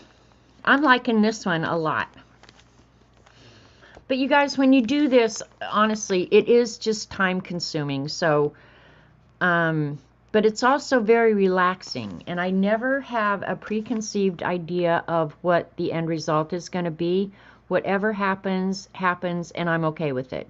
Because I never forget, and it doesn't matter what project I'm working on, whether it be starting a zine or anything else, it's paper and pencil. And it can just as easily end up in the garbage can. So I don't go in with any expectations.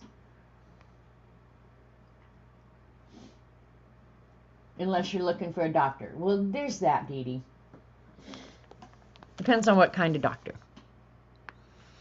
A love doctor?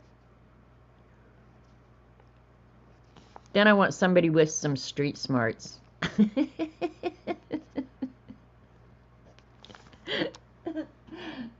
The love doctor. I agree, Michelle. It's the degree just opens the door and then the rest is up to you. True that, completely.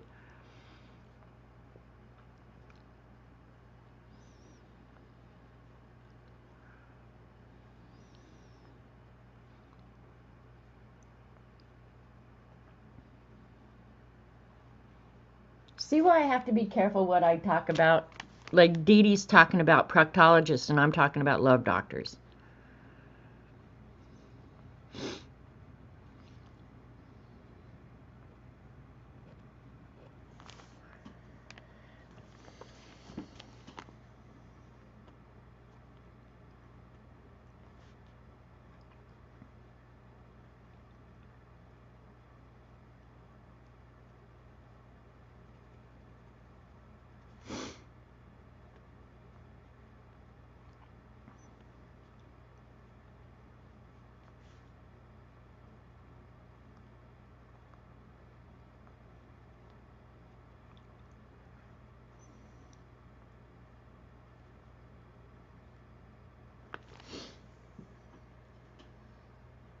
Oh, you weren't talking about a trained proctologist, Dee Dee? I thought you were. Sorry. My bad.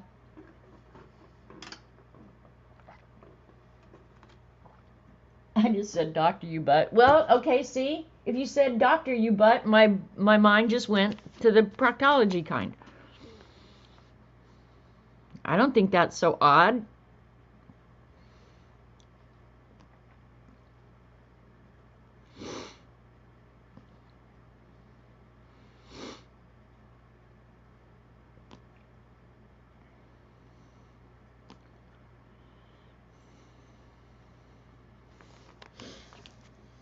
Swoop.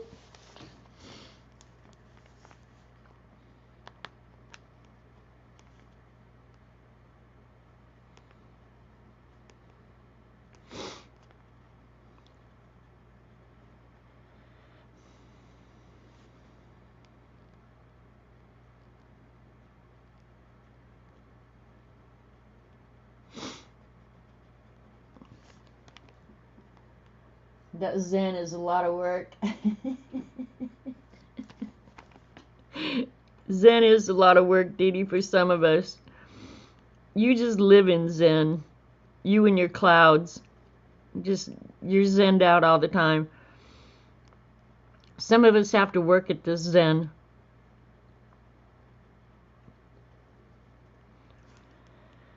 Now that Robert came home, all I'm doing is sitting here thinking, I wonder if I should have pizza for dinner so I can have some more ice cream. You didn't have a degree but was enabled by a superb boss to do a PhD part-time as I work. Spent the rest of my career in medical research.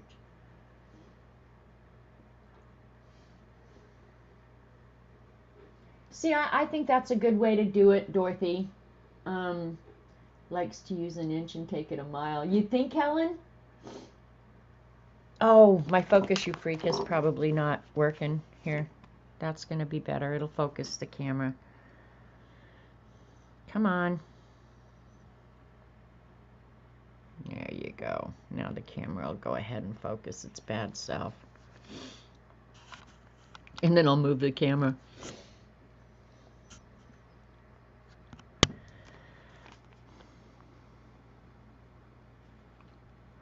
I'm not sorry that I got my degree. If it taught me nothing else, it taught me discipline. You couldn't get away with too much of anything back then. Now I'm not sure it's that way, but at the time, like, there was no excuse for not doing your labs. Like, and so being 18, it was good discipline for me, is what I would say. It taught me money management because I was so damn poor that I had to prioritize if I was going to eat or smoke pot. So, yeah, it did a lot of good things for me. You'll have it on top of your pizza. No, you want to know what I do, Dan? Oh, now I'm going to have pizza for dinner. I don't know what Robert's going to eat. I'll share the pizza if he wants to. But I make a coffee milkshake because by then my iced coffee is all gone.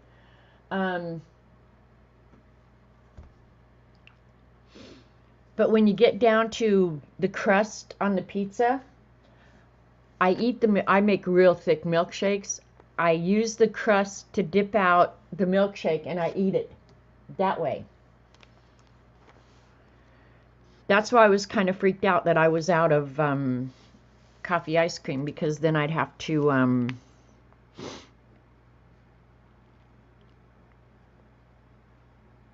quit eating pizza.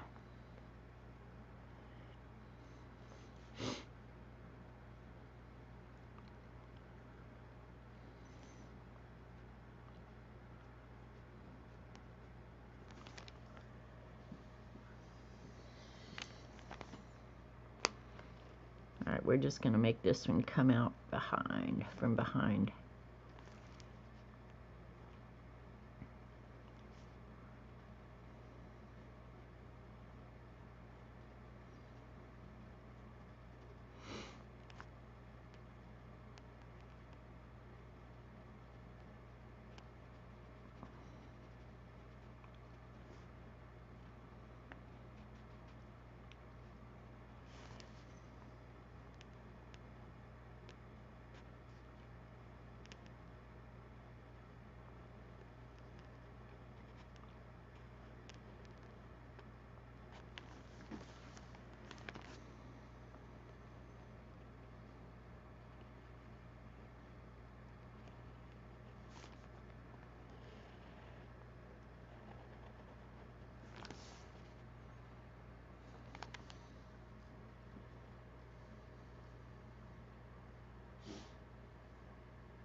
Your mother could never understand the concept of research. She used to ask who told me what to do when I said nobody. Isn't that true, Flo? It's all about the details. Well, I totally get the research, Dorothy, because I was a chemist, so.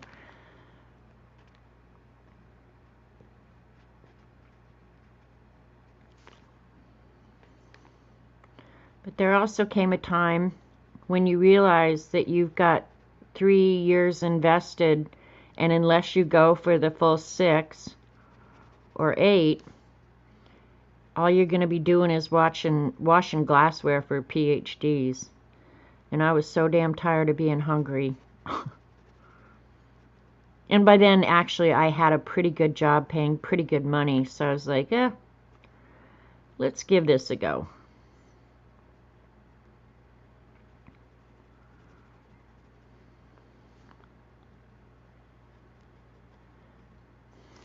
Tired of school.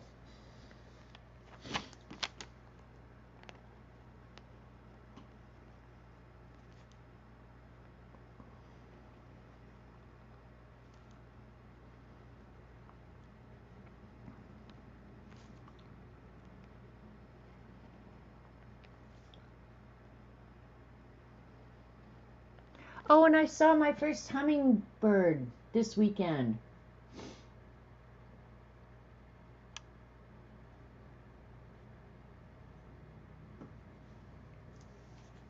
Oh, Michelle, God, I had 3 jobs sometimes when I was in school.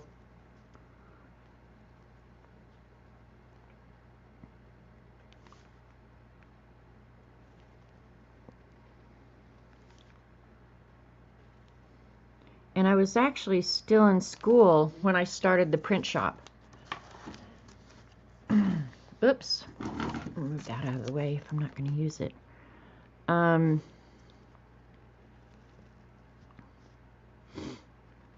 that helped a lot when I could start making my own money. Because a print shop is almost just like printing your own money.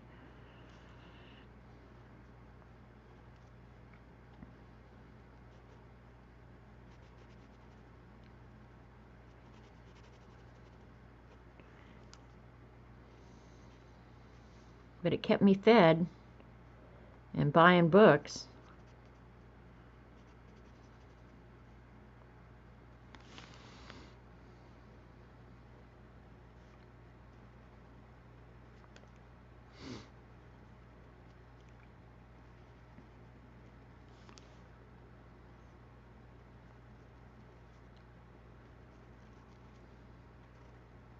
Now, one thing where I'm overlapping those lines, it's almost certain to bleed through.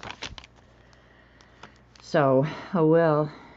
It's not yet, surprisingly.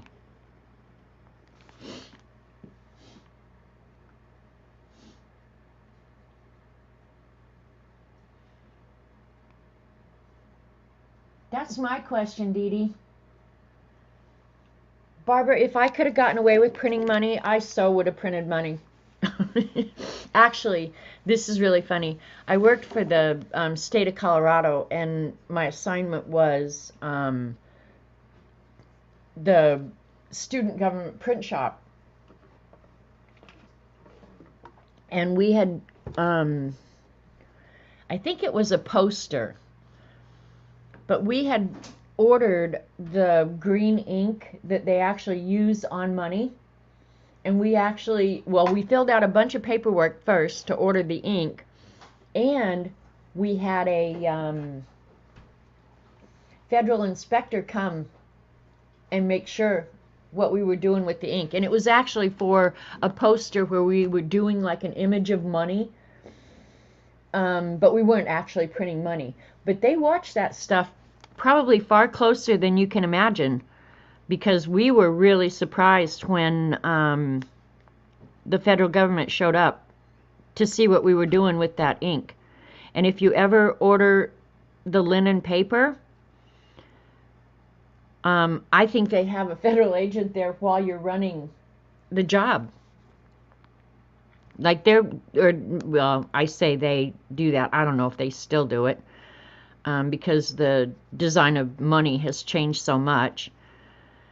But back then, yeah, it would have been easy. There was a bust right here on Monkey Island where there were some people taking $5 bills, using actual $5 bills, bleaching it and turning it into $20 bills, and they ended up busting those people. And they were doing that. They were using a bathtub at a condo in a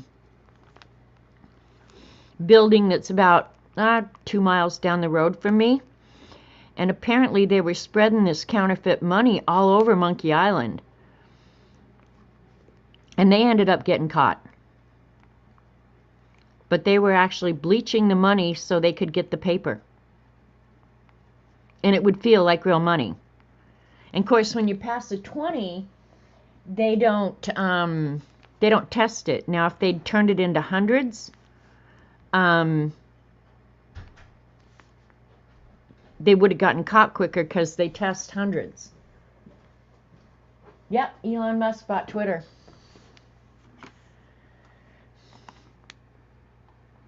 Or I heard that he was going to. It was on one of the news outlets. So, yeah.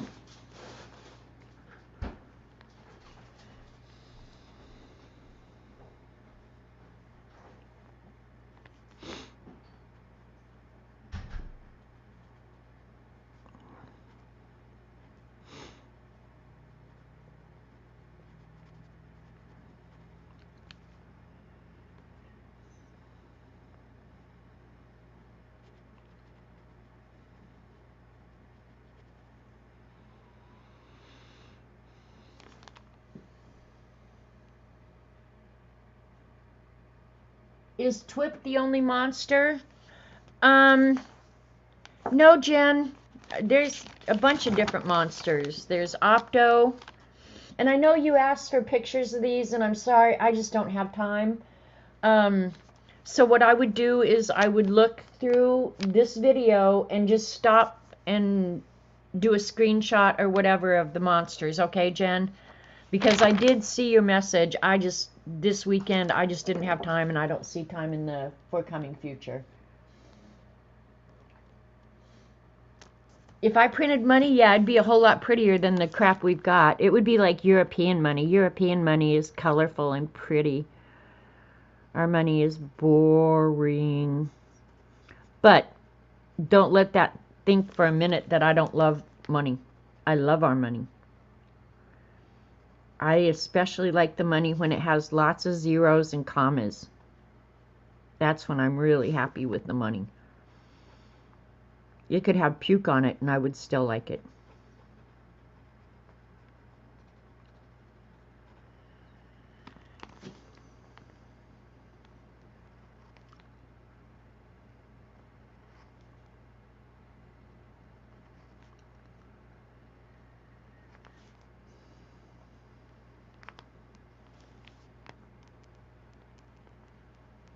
Okay, I don't know if you guys have been paying attention, but what I do is I start branching it out all different ways, right?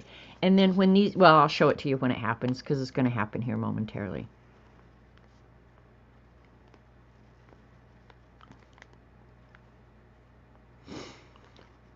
Okay, now I have an area here where these all meet.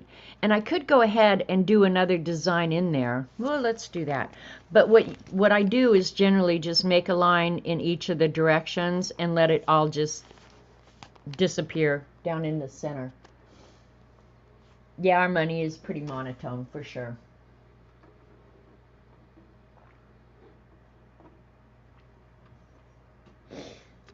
I think the $1 and $2 coins in Canada are actually a really good idea, in all honesty. I really do. Rather than printing them all the time like we do. I think, is there any fun mail there, Robert Vaughn? Fun mail? No. That one. Is that fun? Does it say from Canada? Thank you, honey. That's it. I just got Happy Mail that I'll open here in just a second. But yeah, I think the coinage for the small bills is a good idea. And I honestly think, even though I have a gazillion of them, I think it's time to do away with the penny. They're honest to God more trouble than they're worth. And it costs more to make a penny than a penny is worth. So there's that.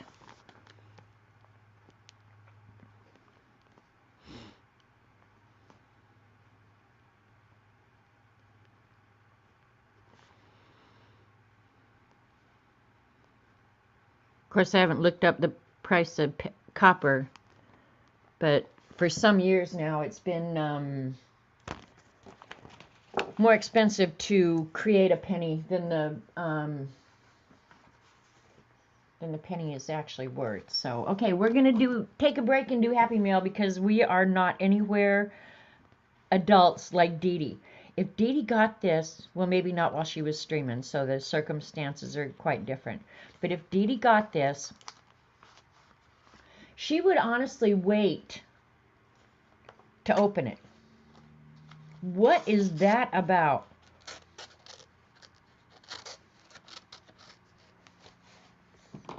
All right, here.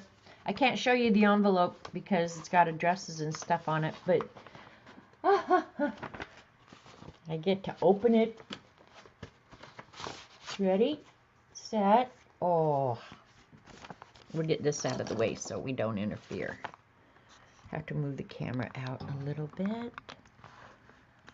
Look at that. This looks like she did, this is, I'm almost sure. I've seen her do this, and it's amazingly fun. She does pan pastels through stencils on the jelly plate. I've done it too. It's a very cool technique. That's so pretty. Look at that. Shimmer, shimmer. Can you guys see it? Pretty. And on the black, it's really striking.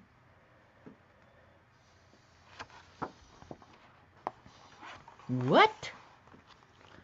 A squashed chicken drink coaster? Oh my God. Check it out, you guys. That chicken is so squashed. Oh, you know what would be awesome? Okay. Yeah, this is from Devin, you guys. That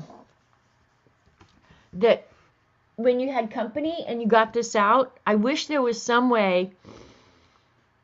All right, people in China, pay attention. Make this. That when you put your drink down on the squashed chicken, an egg shot out of its butt. Oh, Devin, that is so awesome. Oh, I love it. How cute is that, you guys? Now I want eggs popping out of its butt. You know what? He will live here on my table because what I do, because I always use coasters. Always. Doesn't matter where I am. And if I come to your house and you don't have a coaster out, I will probably ask you one or ask for, because it's another little sick thing. I'll ask for a paper towel or something because I always have to have my drink on something. I rarely ever just set it on the table. It's always on a napkin, or in this case now it's going to be on a squashed chicken. So yeah, now I just need some squashed eggs to go with them. All right, that's so much fun.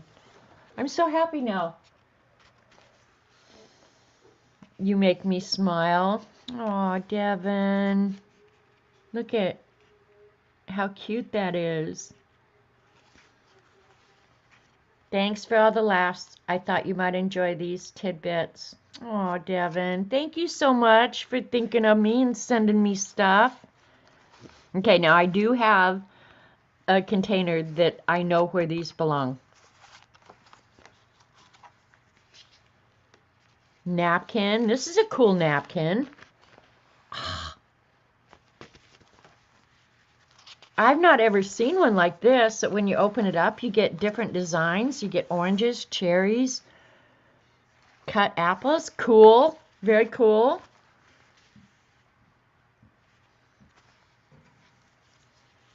And a little bunny. Little bunnies. All different. Oh, a bunny butt. Check it out. Check out the bunny butt. See you later, alligator. And flamingos. Those are kind of, they're clear acetate. Those are cool. And they're stickers. Like they're a little bit three-dimensional stickers. And then when you put them on something, you can see through them. They're clear acetate with some dye on them. Cool. Ah, Devin, this is so thoughtful. Thank you. And this obviously is something she did on the jelly plate. Some people are really, really good on the jelly plate. And I can't tell. This looks like pan pastels again. Pan pastels on the jelly print. And I see how I want to touch it and feel it to see if it feels like it or smell it. Well, hang on. Eileen needs those flamingos. No, she'll hate me more. Yeah, that is pan pastels on the jelly plate. And then she sets it with the black ink. That's so cool. Love the colors. Intuitive kind of painting. Devin, that was so thoughtful and kind of you. Thank you. I like a bunny butt. But my favorite, I'm just going to tell you flat out, my favorite of the whole thing, squash chicken. Devin is amazing with the jelly plate. And the other person, if you like jelly plating is P&M Artist Studio, I think is the channel. Patricia and Mariah.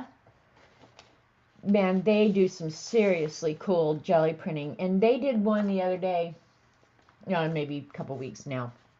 But where they were putting the design on a t-shirt, which I thought was really cool.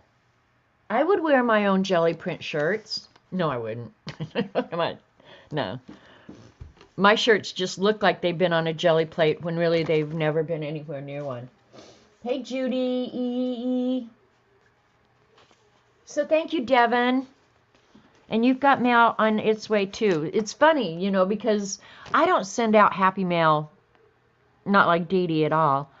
But this last week I did, so it's funny that out of the blue I get fun happy mail from Devin, and I had already sent her some.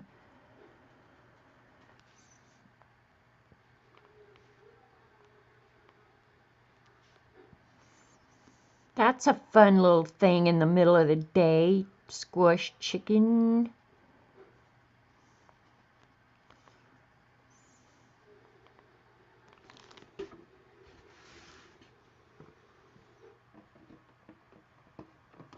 Whenever I put my drink on the squashed chicken, that I go squawk!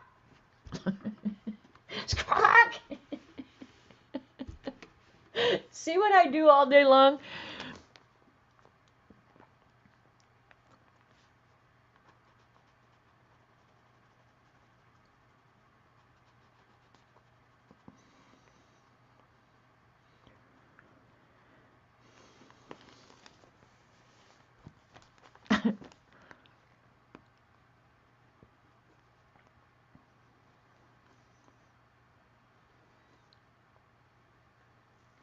All right, are you guys tired of watching this? Because you can kind of envision how the rest of the page is going to go. I like this design because I can finish this later on this evening.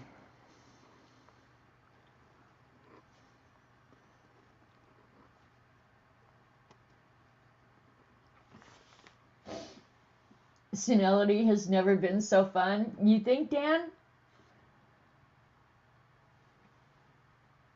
Super chicken theme song. That would be good too, Janice. If there was such a thing, I could make one up, I suppose, of a chicken theme song.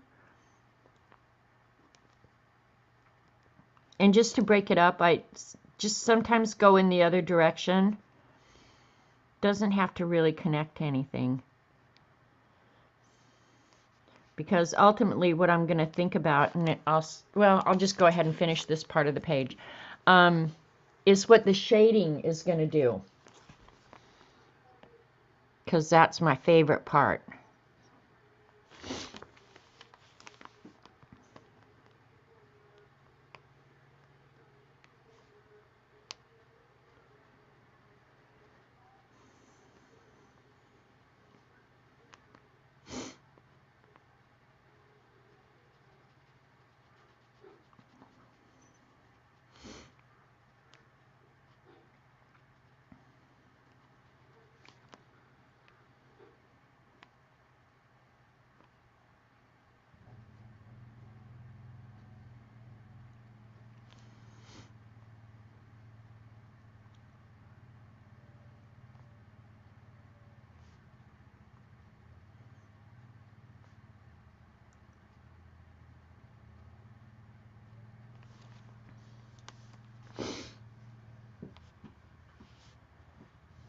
It was a cartoon and a theme song.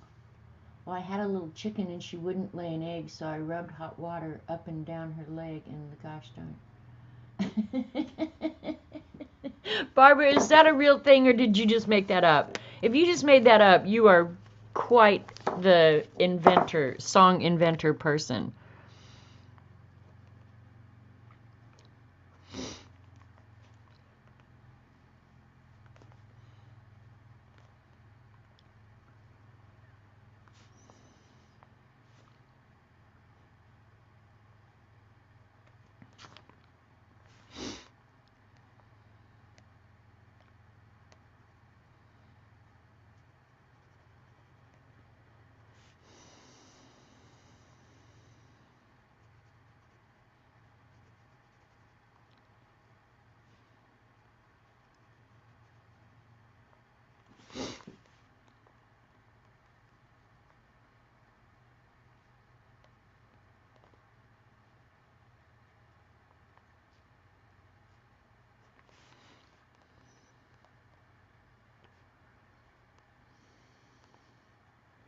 Working down in the ditch gets to be a pain in the butt, too. An overnight camp counselor song. Okay. Were you the overnight camp counselor? Should I be worried about the future of the Canadian children if you were their camp counselor?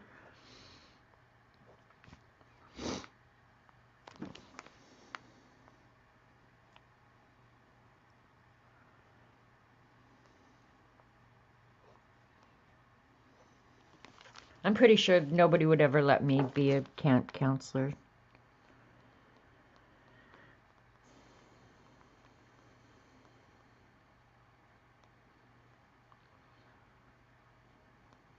Especially after you get kicked out of brownies. Like, if you can't even make it to Girl Scouts, yeah, you have no business being a camp counselor. That's all I gotta say.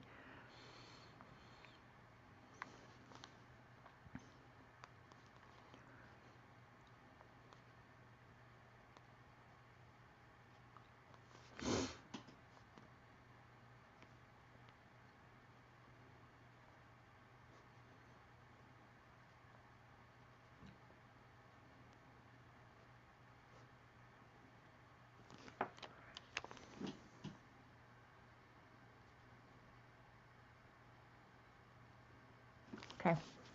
All right, now I'm going to get out the pencil and shade for a minute. Any soft leaded pencil works good for shading. This is just a number 2 that happens to be softer than most. But like, I'll just probably use this 2B. The higher the number with a B behind it is the softer the lead. So 2B will probably be fine.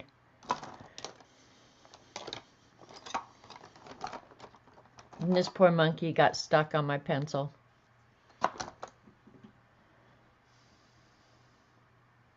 Guides was only offered in Wainwright while I lived in Irma. Okay, hide your children. Okay, Kitty Cat Jen. Yeah, you can see the monsters and just stop the video and you'll be able to see whatever it is you want to see.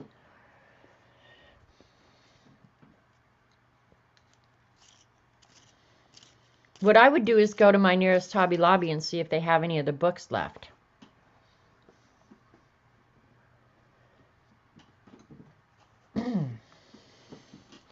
Okay, so I picked a shade anywhere the lines meet.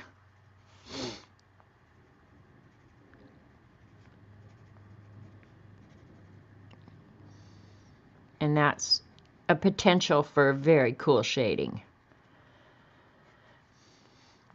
And I'll shade all the way around the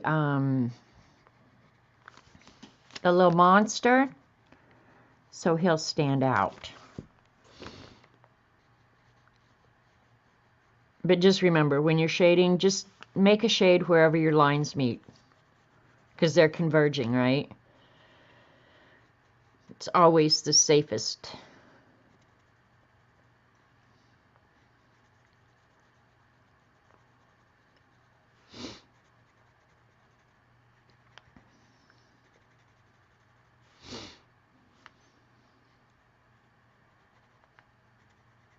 All right, Terry, pay attention. Tell me what parts I'm missing. And I generally do not like to shade until I'm completely done, but I'm just doing this for you guys' benefit, and then I'll start another page. Then I'll finish all this evening, probably. Because I won't be spending a lot of time cooking.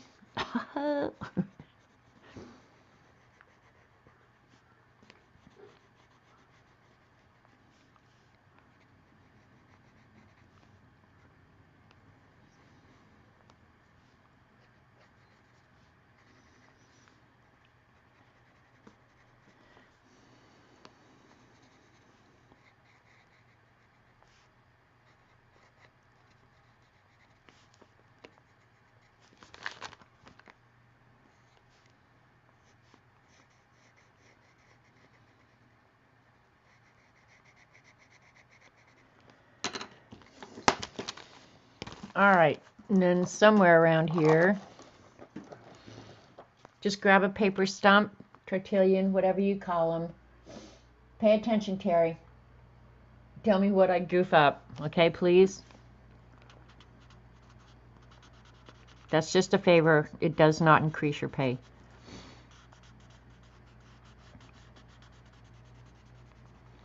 Just smear that lead out a little bit, and it makes it look so cool. This is my favorite part of the whole thing.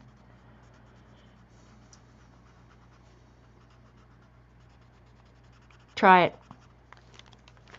Okay, can you see? I'll hold it up here in just a second.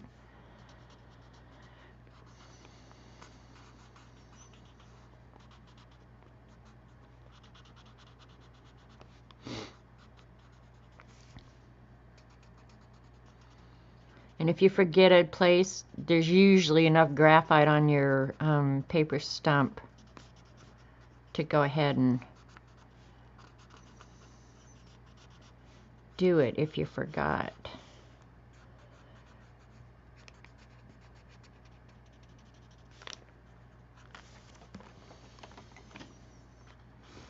All right, now this is one of those designs. I was just thinking this because when we were talking early, when I started the stream and we were talking about color versus not color, this is one of those designs, and now I wish I'd thought this out a little bit, because this is one of those designs where maybe just a hint of color could be very effective. And I'll go ahead and try it because I'm going to do it now that I've thought about it.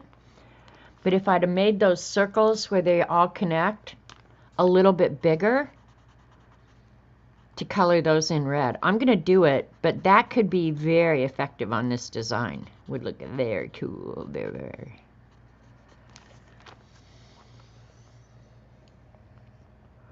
Can you see the shading? How it makes it look really cool. Come on, focus, you freak.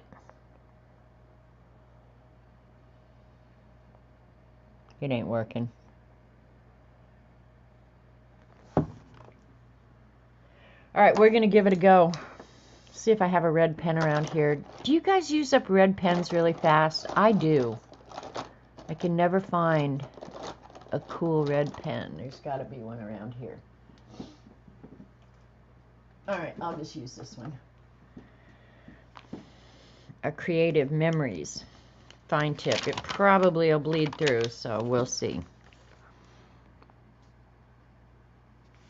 It's going to be hard for you guys to see.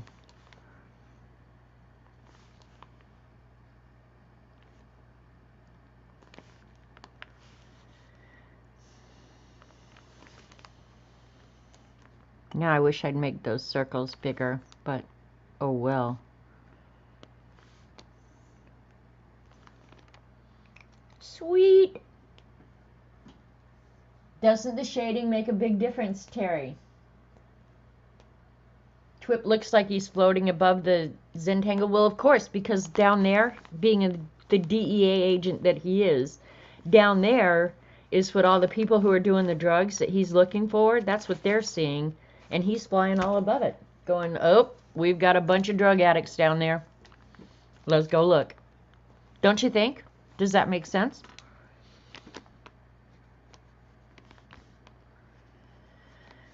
Hallucinogens.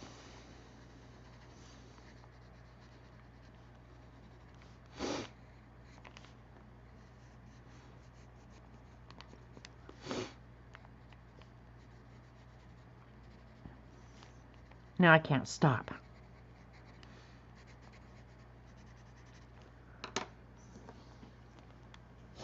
Too much LSD. There you go. See? Just makes his job easier. Or maybe it's a super spy government thing that this would be the pattern he sees when there's an area he needs to be looking at. I'm pretty sure that's it. That it's super duper government spy agent stuff that us ordinary people can't know anything about.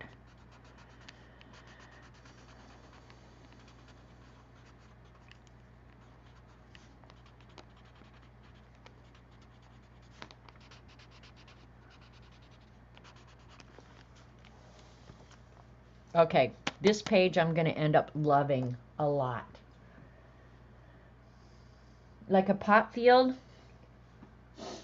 No, I think for pot fields they do like drug sniffing dogs or something, because you could probably smell, a dog could probably smell that for miles and miles and miles. Don't you think? All right, let's pick out, I don't have much time left. All right, somebody said that I didn't see when they asked for a letter. Was it K? Somebody asked for a K? Where'd the card for this one go? There it is. That was Ravel that I just drew. And I'm not going to make you suffer through the rest of it. I'll show the finished product later. And this one too. That's true, Judy. I've heard that they're looking into psychedelics as a psychotropic drug.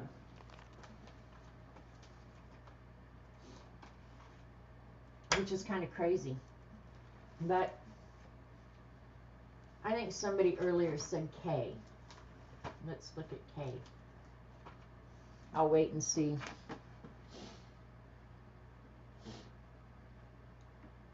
You wiggles eyebrows. You're so funny, Judy.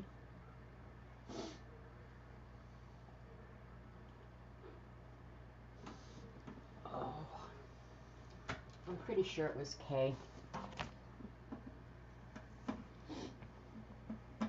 Okay, now one of these I could do just color, like behind Snork, I could do Knightsbridge in a purple and green. Let's see what others we've got. Kiko is always a way cool background filling. It looks like a woven basket. Cos. Hey, that's cheese. Isn't that cheese? Cos Boss? Cheese Boss? Cheese Boss. Catabra, Candy Snake. Okay. Was it you, Judy, who said K? Keenies. What? Keenies. Look at that. Starts out really simple as just circles, and then you add some few lines, and it comes out really complicated. Let's see what else. Oh, Clomp. This is one of my favorite patterns, but that takes a while to do. Knightsbridge would be pretty easy. Which one is this one? This one's cool.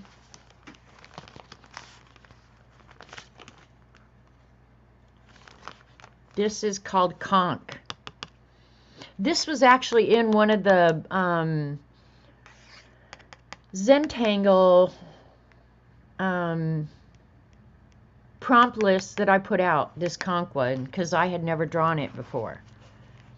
That's a cool one. And Cuke. I think I'm going to do a just simple Knightsbridge. Okay.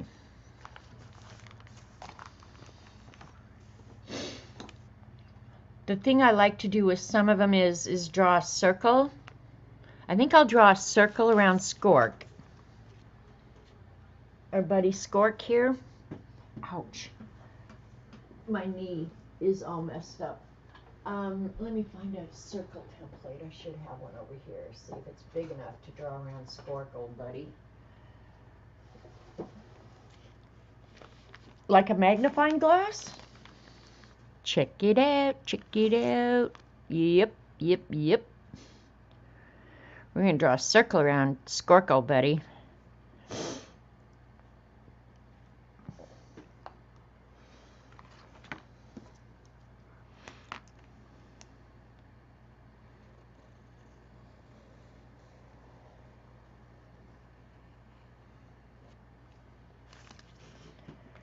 Trying to decide.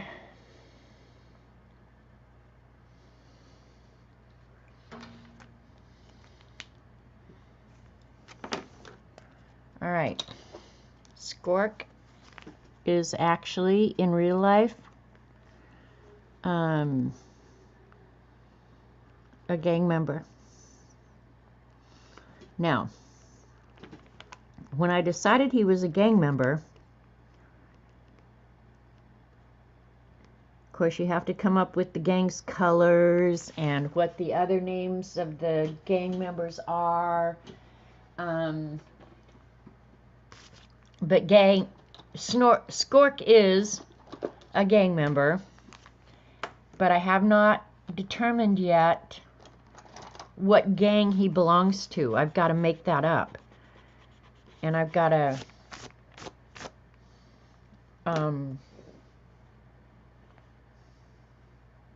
decide what his job within the gang. Well, the thing is, Tracy, you got to figure this.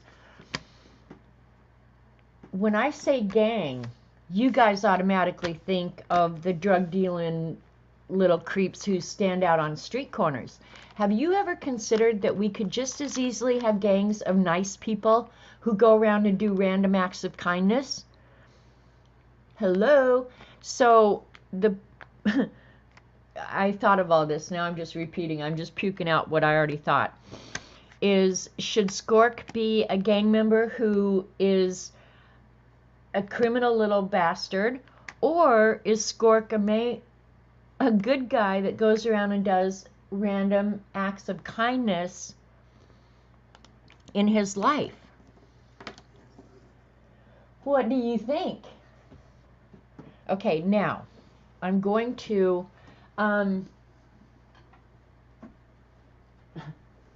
get out, and you guys probably know this, but Prismacolor makes another product in the same line as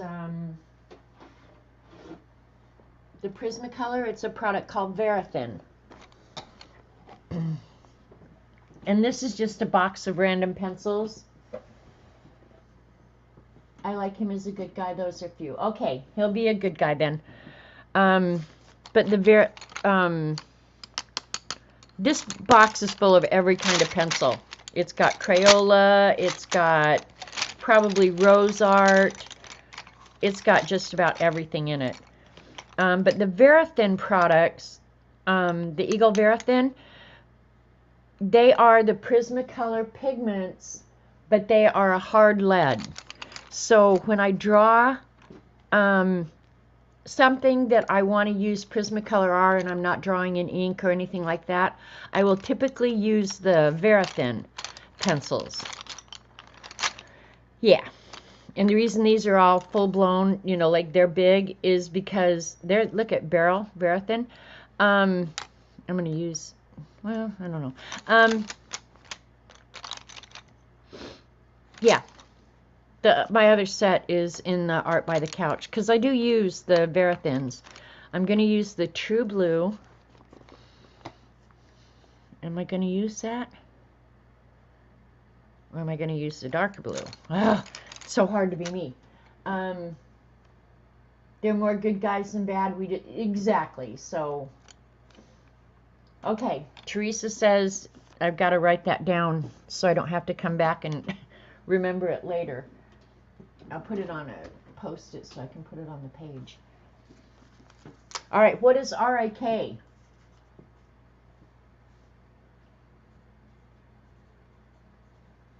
The Rat Gang. Does RIK stand for something? Random Acts of Kindness, dumbass. Okay, never mind. Now just think, with that little talking that we just did there for a minute, just think, you could make an entire book out of Skork and his gang, going around and doing random acts of kindness for different people. I could fill up an entire book about Skork and his gang. See how easily you can come up with something and turn it into, that could be an entire journal, right? Coming up with who the gang members are, random acts of kindness they did. Ugh. All right, what I want is actually, well, I'll just draw the graph with I think I'll use indigo. So anyway, if you didn't know that there was a hard lead Prismacolor, the Verithins are them. Oh, and look, there's my sloth. He actually takes care of the colored pencils in the box. That's why he's laying out. He hangs out with them. All right.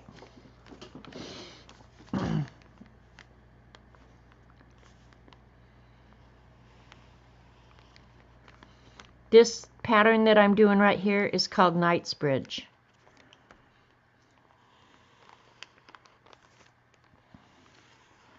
You just draw squiggly lines.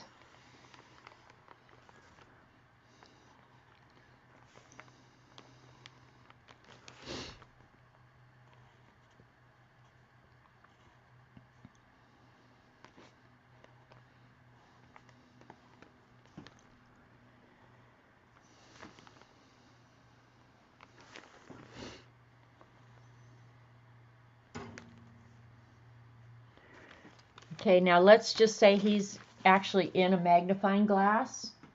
I'll go ahead and draw the handle of the magnifying glass over here.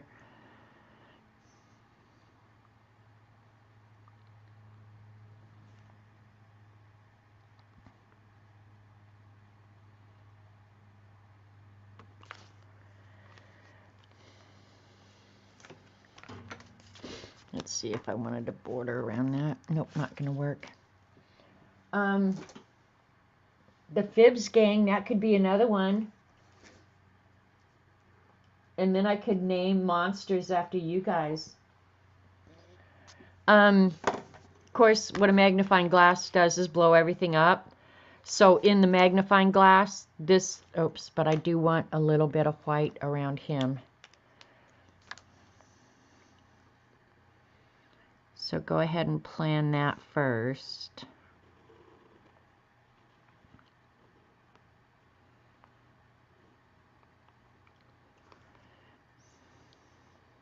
I don't want the design going right up to the monster.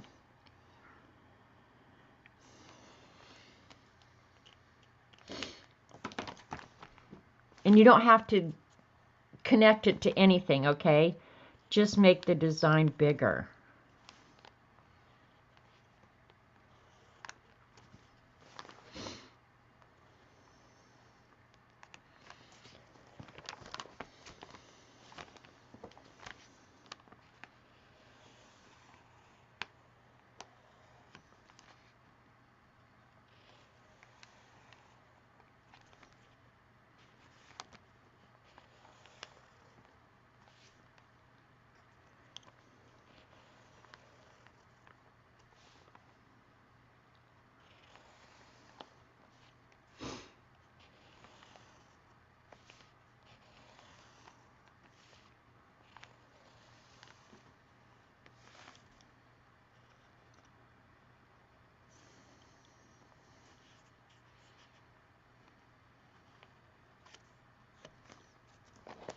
And then inside here, just make it really bigger.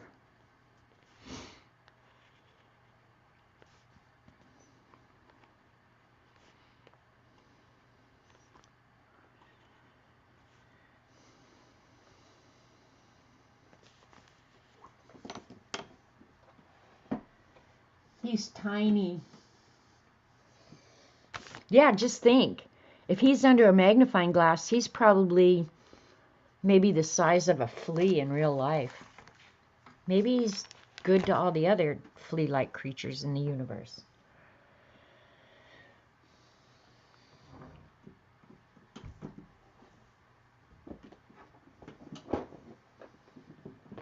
Alright, now I'll use the softer lead to color it in. And I'm going to go with Parma Violet.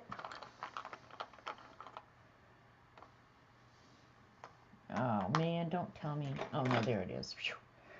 Let's see, don't tell me I've carried it off somewhere. And then the blue that I used was indigo, but I'm not going to use the indigo. I think it's too dark. I think I will choose, what's this? Ultramarine. Yep, ultramarine and Parma. Looks pretty together.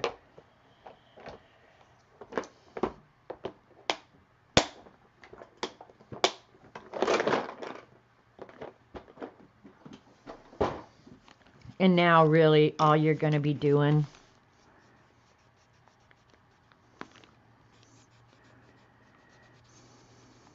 is coloring in the squares. This feels like a really waxy one too.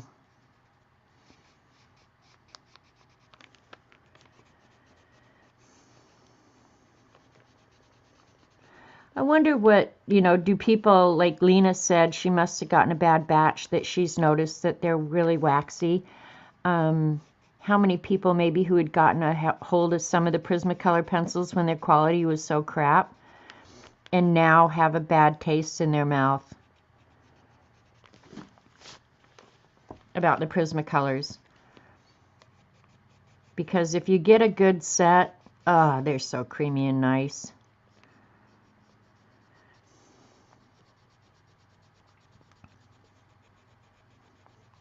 Because I'm lazy, I will go over these with the mineral spirits so I don't have to be so precious with it. I just get color on the page and then smooth it out. I wouldn't do that if this was like fine art stuff, but for this, it's fine. Simply for my own enjoyment.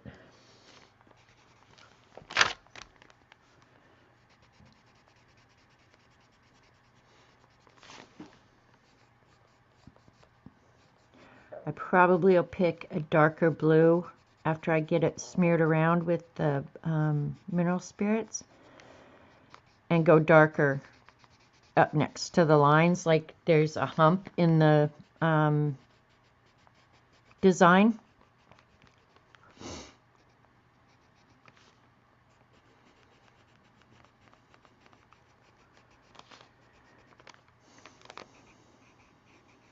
You guys will get the idea before I finish it anyway.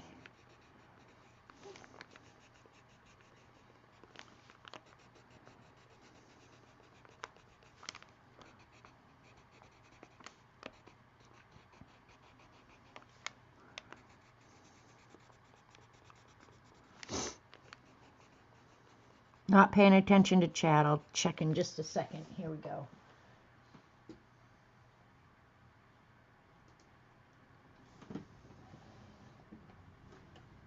Oh God, Barbara, you're so funny.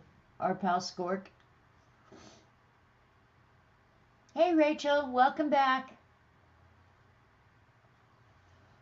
You blow your heat gun over them to remove the buildup wax and can get another layer in. Yeah, that's pretty much what the odorless mineral spirits does too, Lena.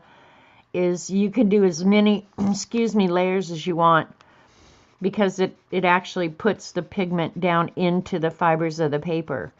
So you can just keep layering up wax as long as you want. I'm not sure that the EPA would be super happy about it, but screw the EPA.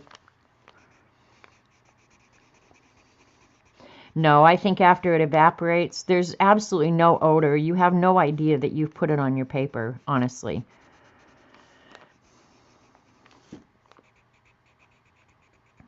But using it enables you to do stuff like this, like, super fast. Well, probably not as fast as Dee Dee. I don't think anybody does anything as fast as Dee Dee.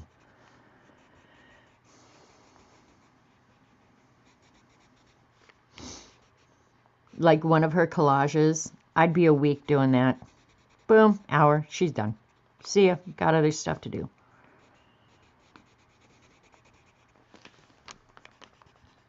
But don't think that it's going to stay this messy, because it's not.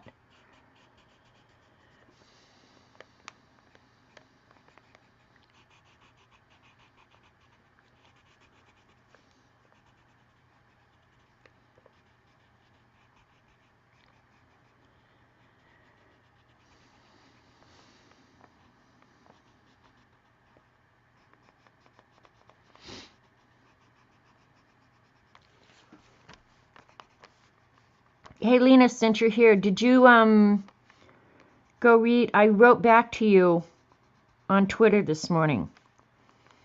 So make sure you go read that before you go to bed.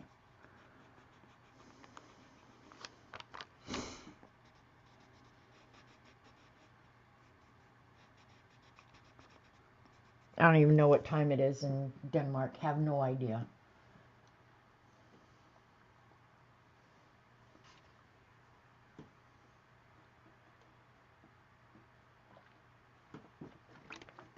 Squawk! Oh, I just put the thing down on the chicken.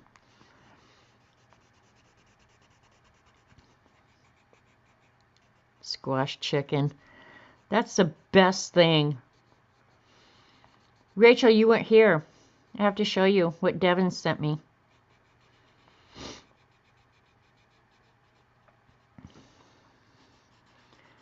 Hang on just a second. Let me smush this around. Check out what I got, Rachel.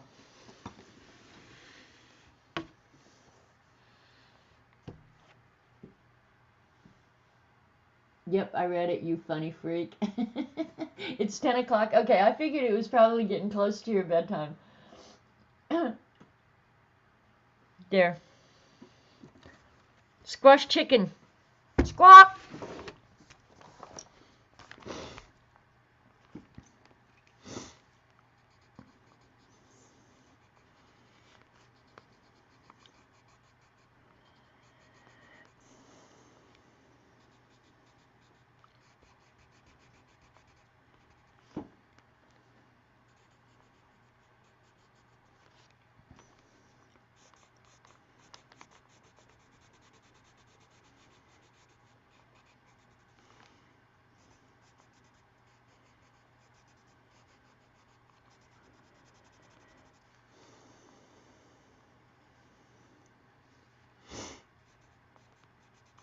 I'll probably have to make that circle more pronounced, but I'll do that with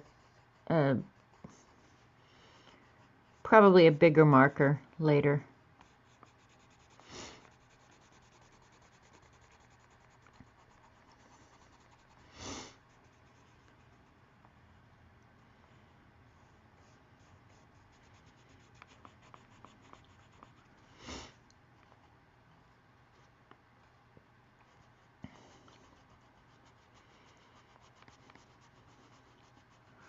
So anyway, Lena, what do you think about that new business that I suggested for us? Do you think we could succeed at that? Or maybe we should do a a poll of the fibs and see what they think about it.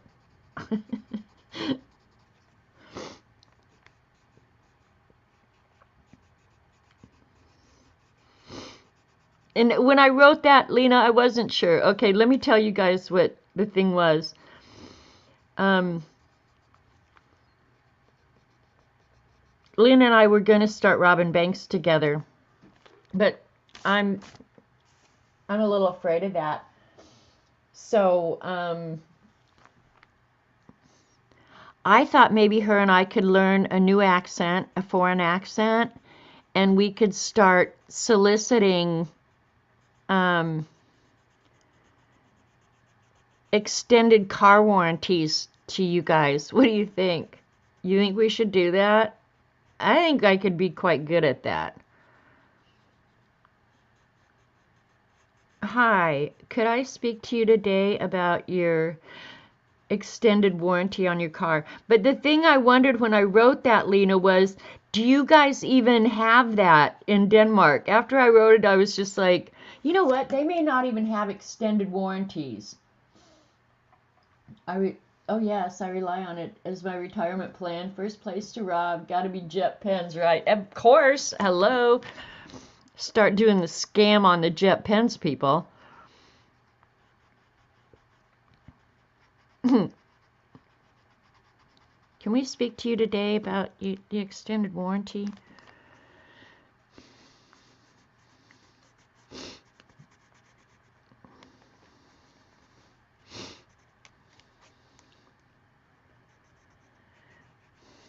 So you guys think I just sit around and draw monsters and squawk like a chicken? But I have plans for my future. You have them in Canada? Okay, you don't, so there's a big market here. Yeah, okay, so see, we couldn't be scamming Denmarkers then, which I wouldn't want to do anyway, because my impression of people in Denmark, what do they call them? Denmarkians? I'm just going to call them Denmarkers. Is that you're really nice people, and I don't think I would want to scam you. Now, half the Americans I know, yeah, I'd scam them. But I'm not sure I want to scam the Denmark people or the Swedish people. I always perceive Swedish people as really kind, generous, nice people. So we have to be selective who we scam, okay? And then I wonder, oh, the Danish, okay, or Danes, okay. See how my brain doesn't work when I'm streaming? I like Denmarkians better, though. But yeah, I don't think I'd want to scam them.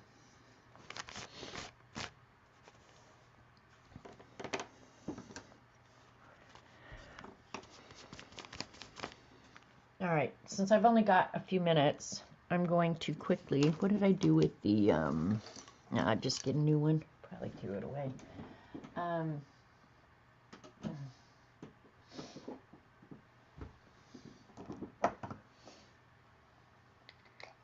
You've had 3 calls this week for extended warranty on your car.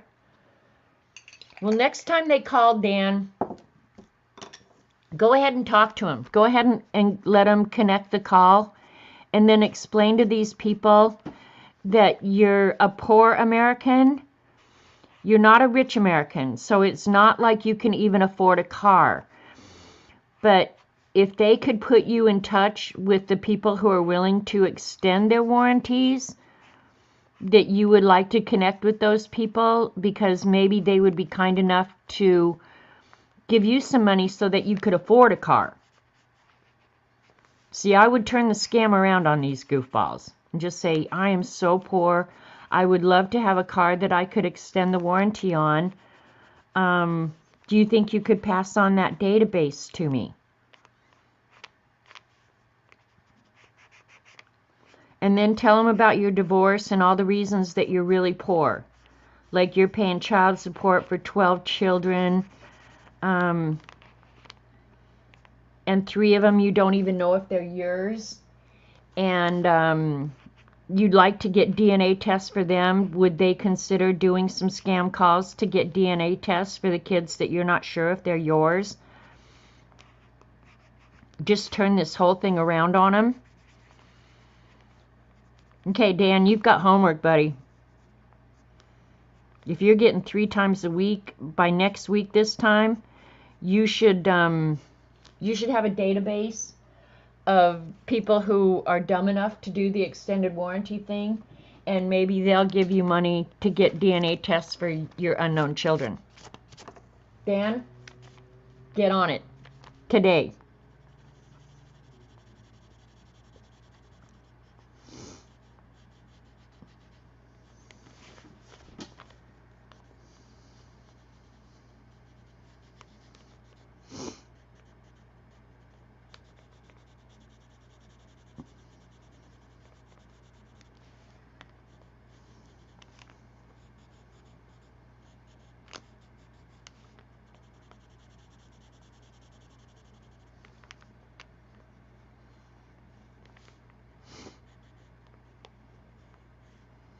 Now this is just the first layer. I will go around the edges of these with the darker color to make them look like there's like stitching or something in there, like it would be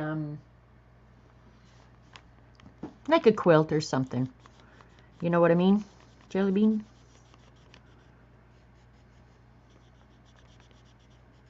I haven't seen Dan agree to my proposition here.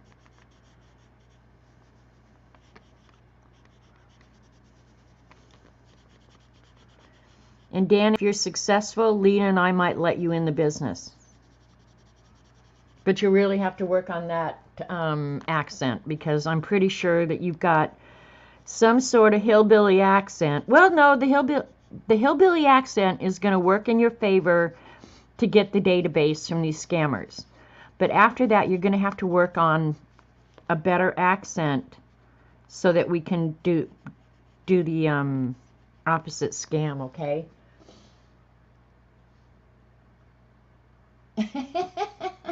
You'd most bribe people with a promised yearly subscription to a porn magazine. I'd probably be your best customer, Lena. You're on it like a bum on a bologna sandwich. That's what I like.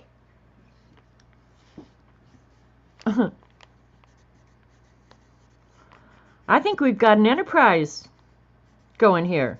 Now, if we can just get Elon to invest in it, we're gonna do well. I mean, none of us will have retirement issues. And if the rest of you all can get some decent accents going, we might at least interview you for a job. No guarantees. You can't just come in and say, hey, I'm a fib, I want in. No, it doesn't work like that. You have to be sick, you have to be twisted, and you have to be able to lie at the drop of a hat. Lena and I are good candidates. Yearly subscription to a porn magazine. And Lena, could we use Roy as a mascot? So far you qualify? Okay. Elon is definitely the man of the hour, right, Jennifer? We need a new name for Lieutenant Dan. Well, I don't know, Lieutenant. There's only one Lieutenant Dan.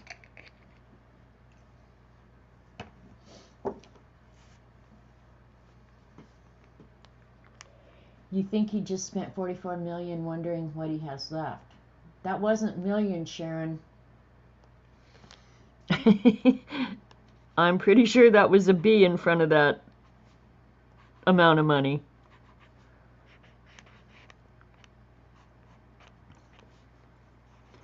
And the thing is, I think that he is in no way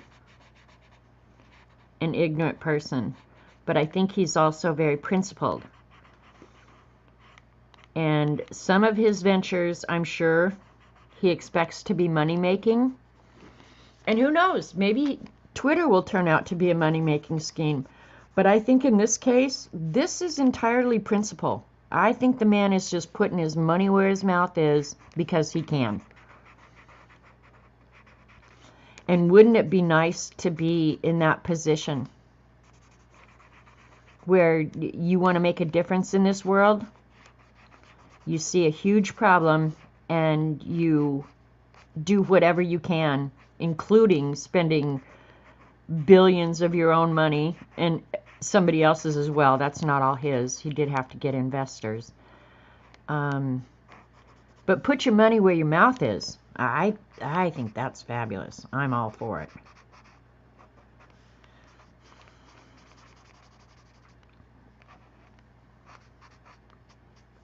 Because free speech being threatened is huge in my world. And I don't really want to get political or anything, but it's true. Yeah, 44 million, he probably spends that at the grocery store on Twinkies. Squawk! Alright.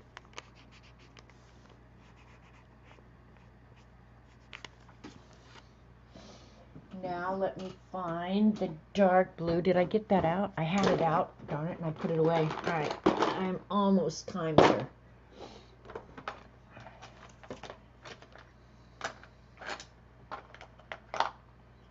I should have gotten out a new blue indigo.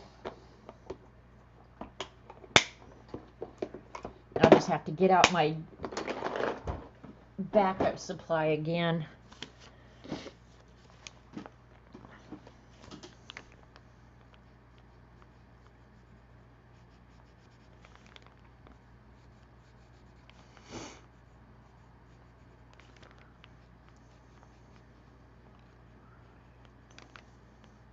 This indigo that I'm using right here is one of those pencils where the lead is loose inside the casing. It's so frustrating. And it just started. Oops. So that was weird.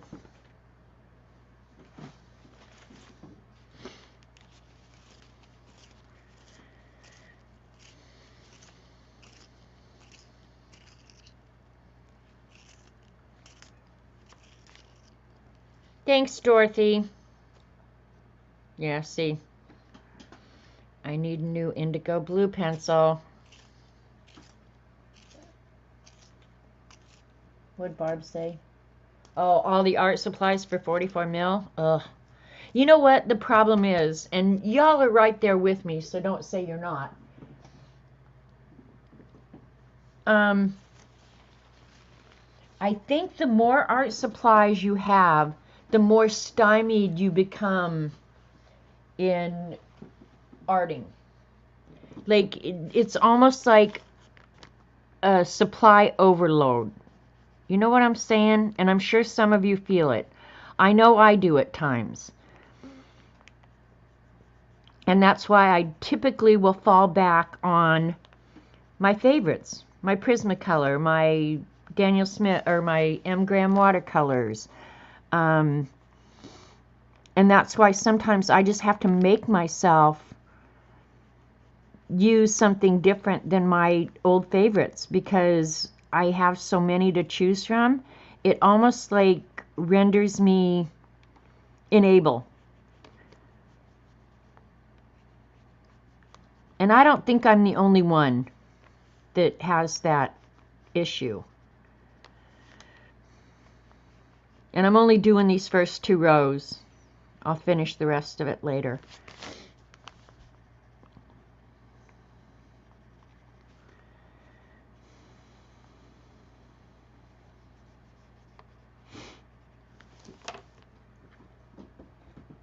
Okay, see, you guys are agreeing that there comes a point where it's just too much overload. Just give me 2 things and let me go to town with it.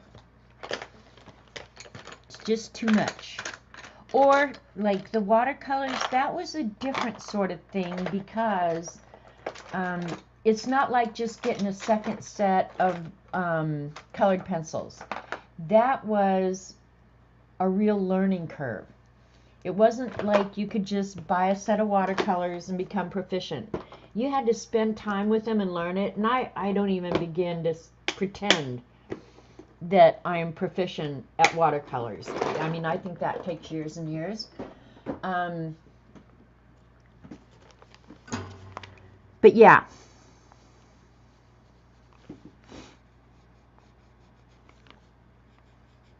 I'll do these 2 rows so you can kind of get an idea of what the finished product will look like. And then you can look forward to the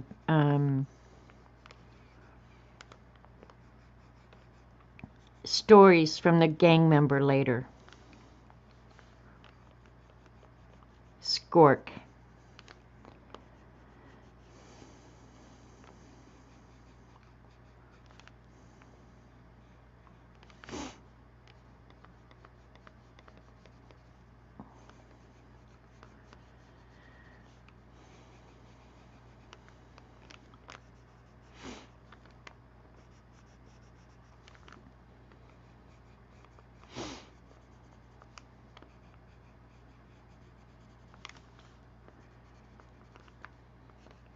So anyway, I'm getting close to being done here.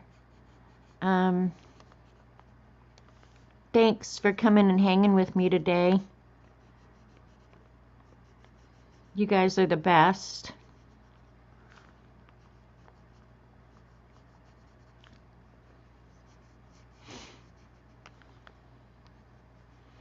So anyway, that's 3 different ways to use Zentangle. I'll be excited to get them done. Zick rhymes with Dick.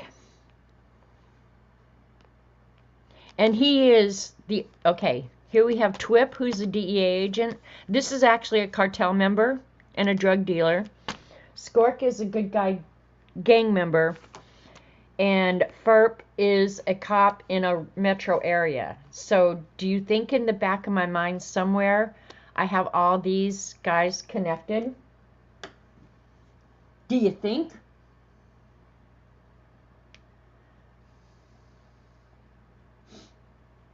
Your Neocolor 2s are old, they're dead? I've never heard of that, Barbara. So,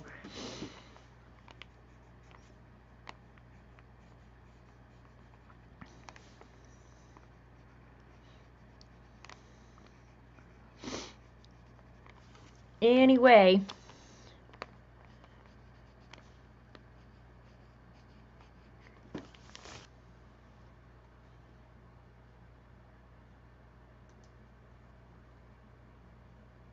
they all live at the border. I don't know. I'm going to have to make all that up, you know? But yeah, it's a zine in the works. Just these 4 characters. I mean, they could be an entire book by themselves. So, create yourself a monster story today. Linda, I kind of have a backstory, but the truth is I get going, those stories never end up how I originate them. They kind of evolve as I go. So even the ending is not uncommonly a surprise to me as well as you guys. Right? So I appreciate you guys coming, hanging with me. I will, I'll see you for sure Wednesday over at Dee Dee's. Can you get the monsters past customs in Canada? Yeah. Dan, one of these guys is, oh, I have Zick twice. Zick will be either a junior or a cousin, or I'll change his name to Zicker. And he could actually be a counterfeiter who prints the money to get us across the border into foreign countries. You know, like, if you need a player, when you're making up this story, if you need a player, just create one. There's not a limited number, you know. All right, you guys, be good, be kind, and I really appreciate you guys. Love you tons. See you later. Bye.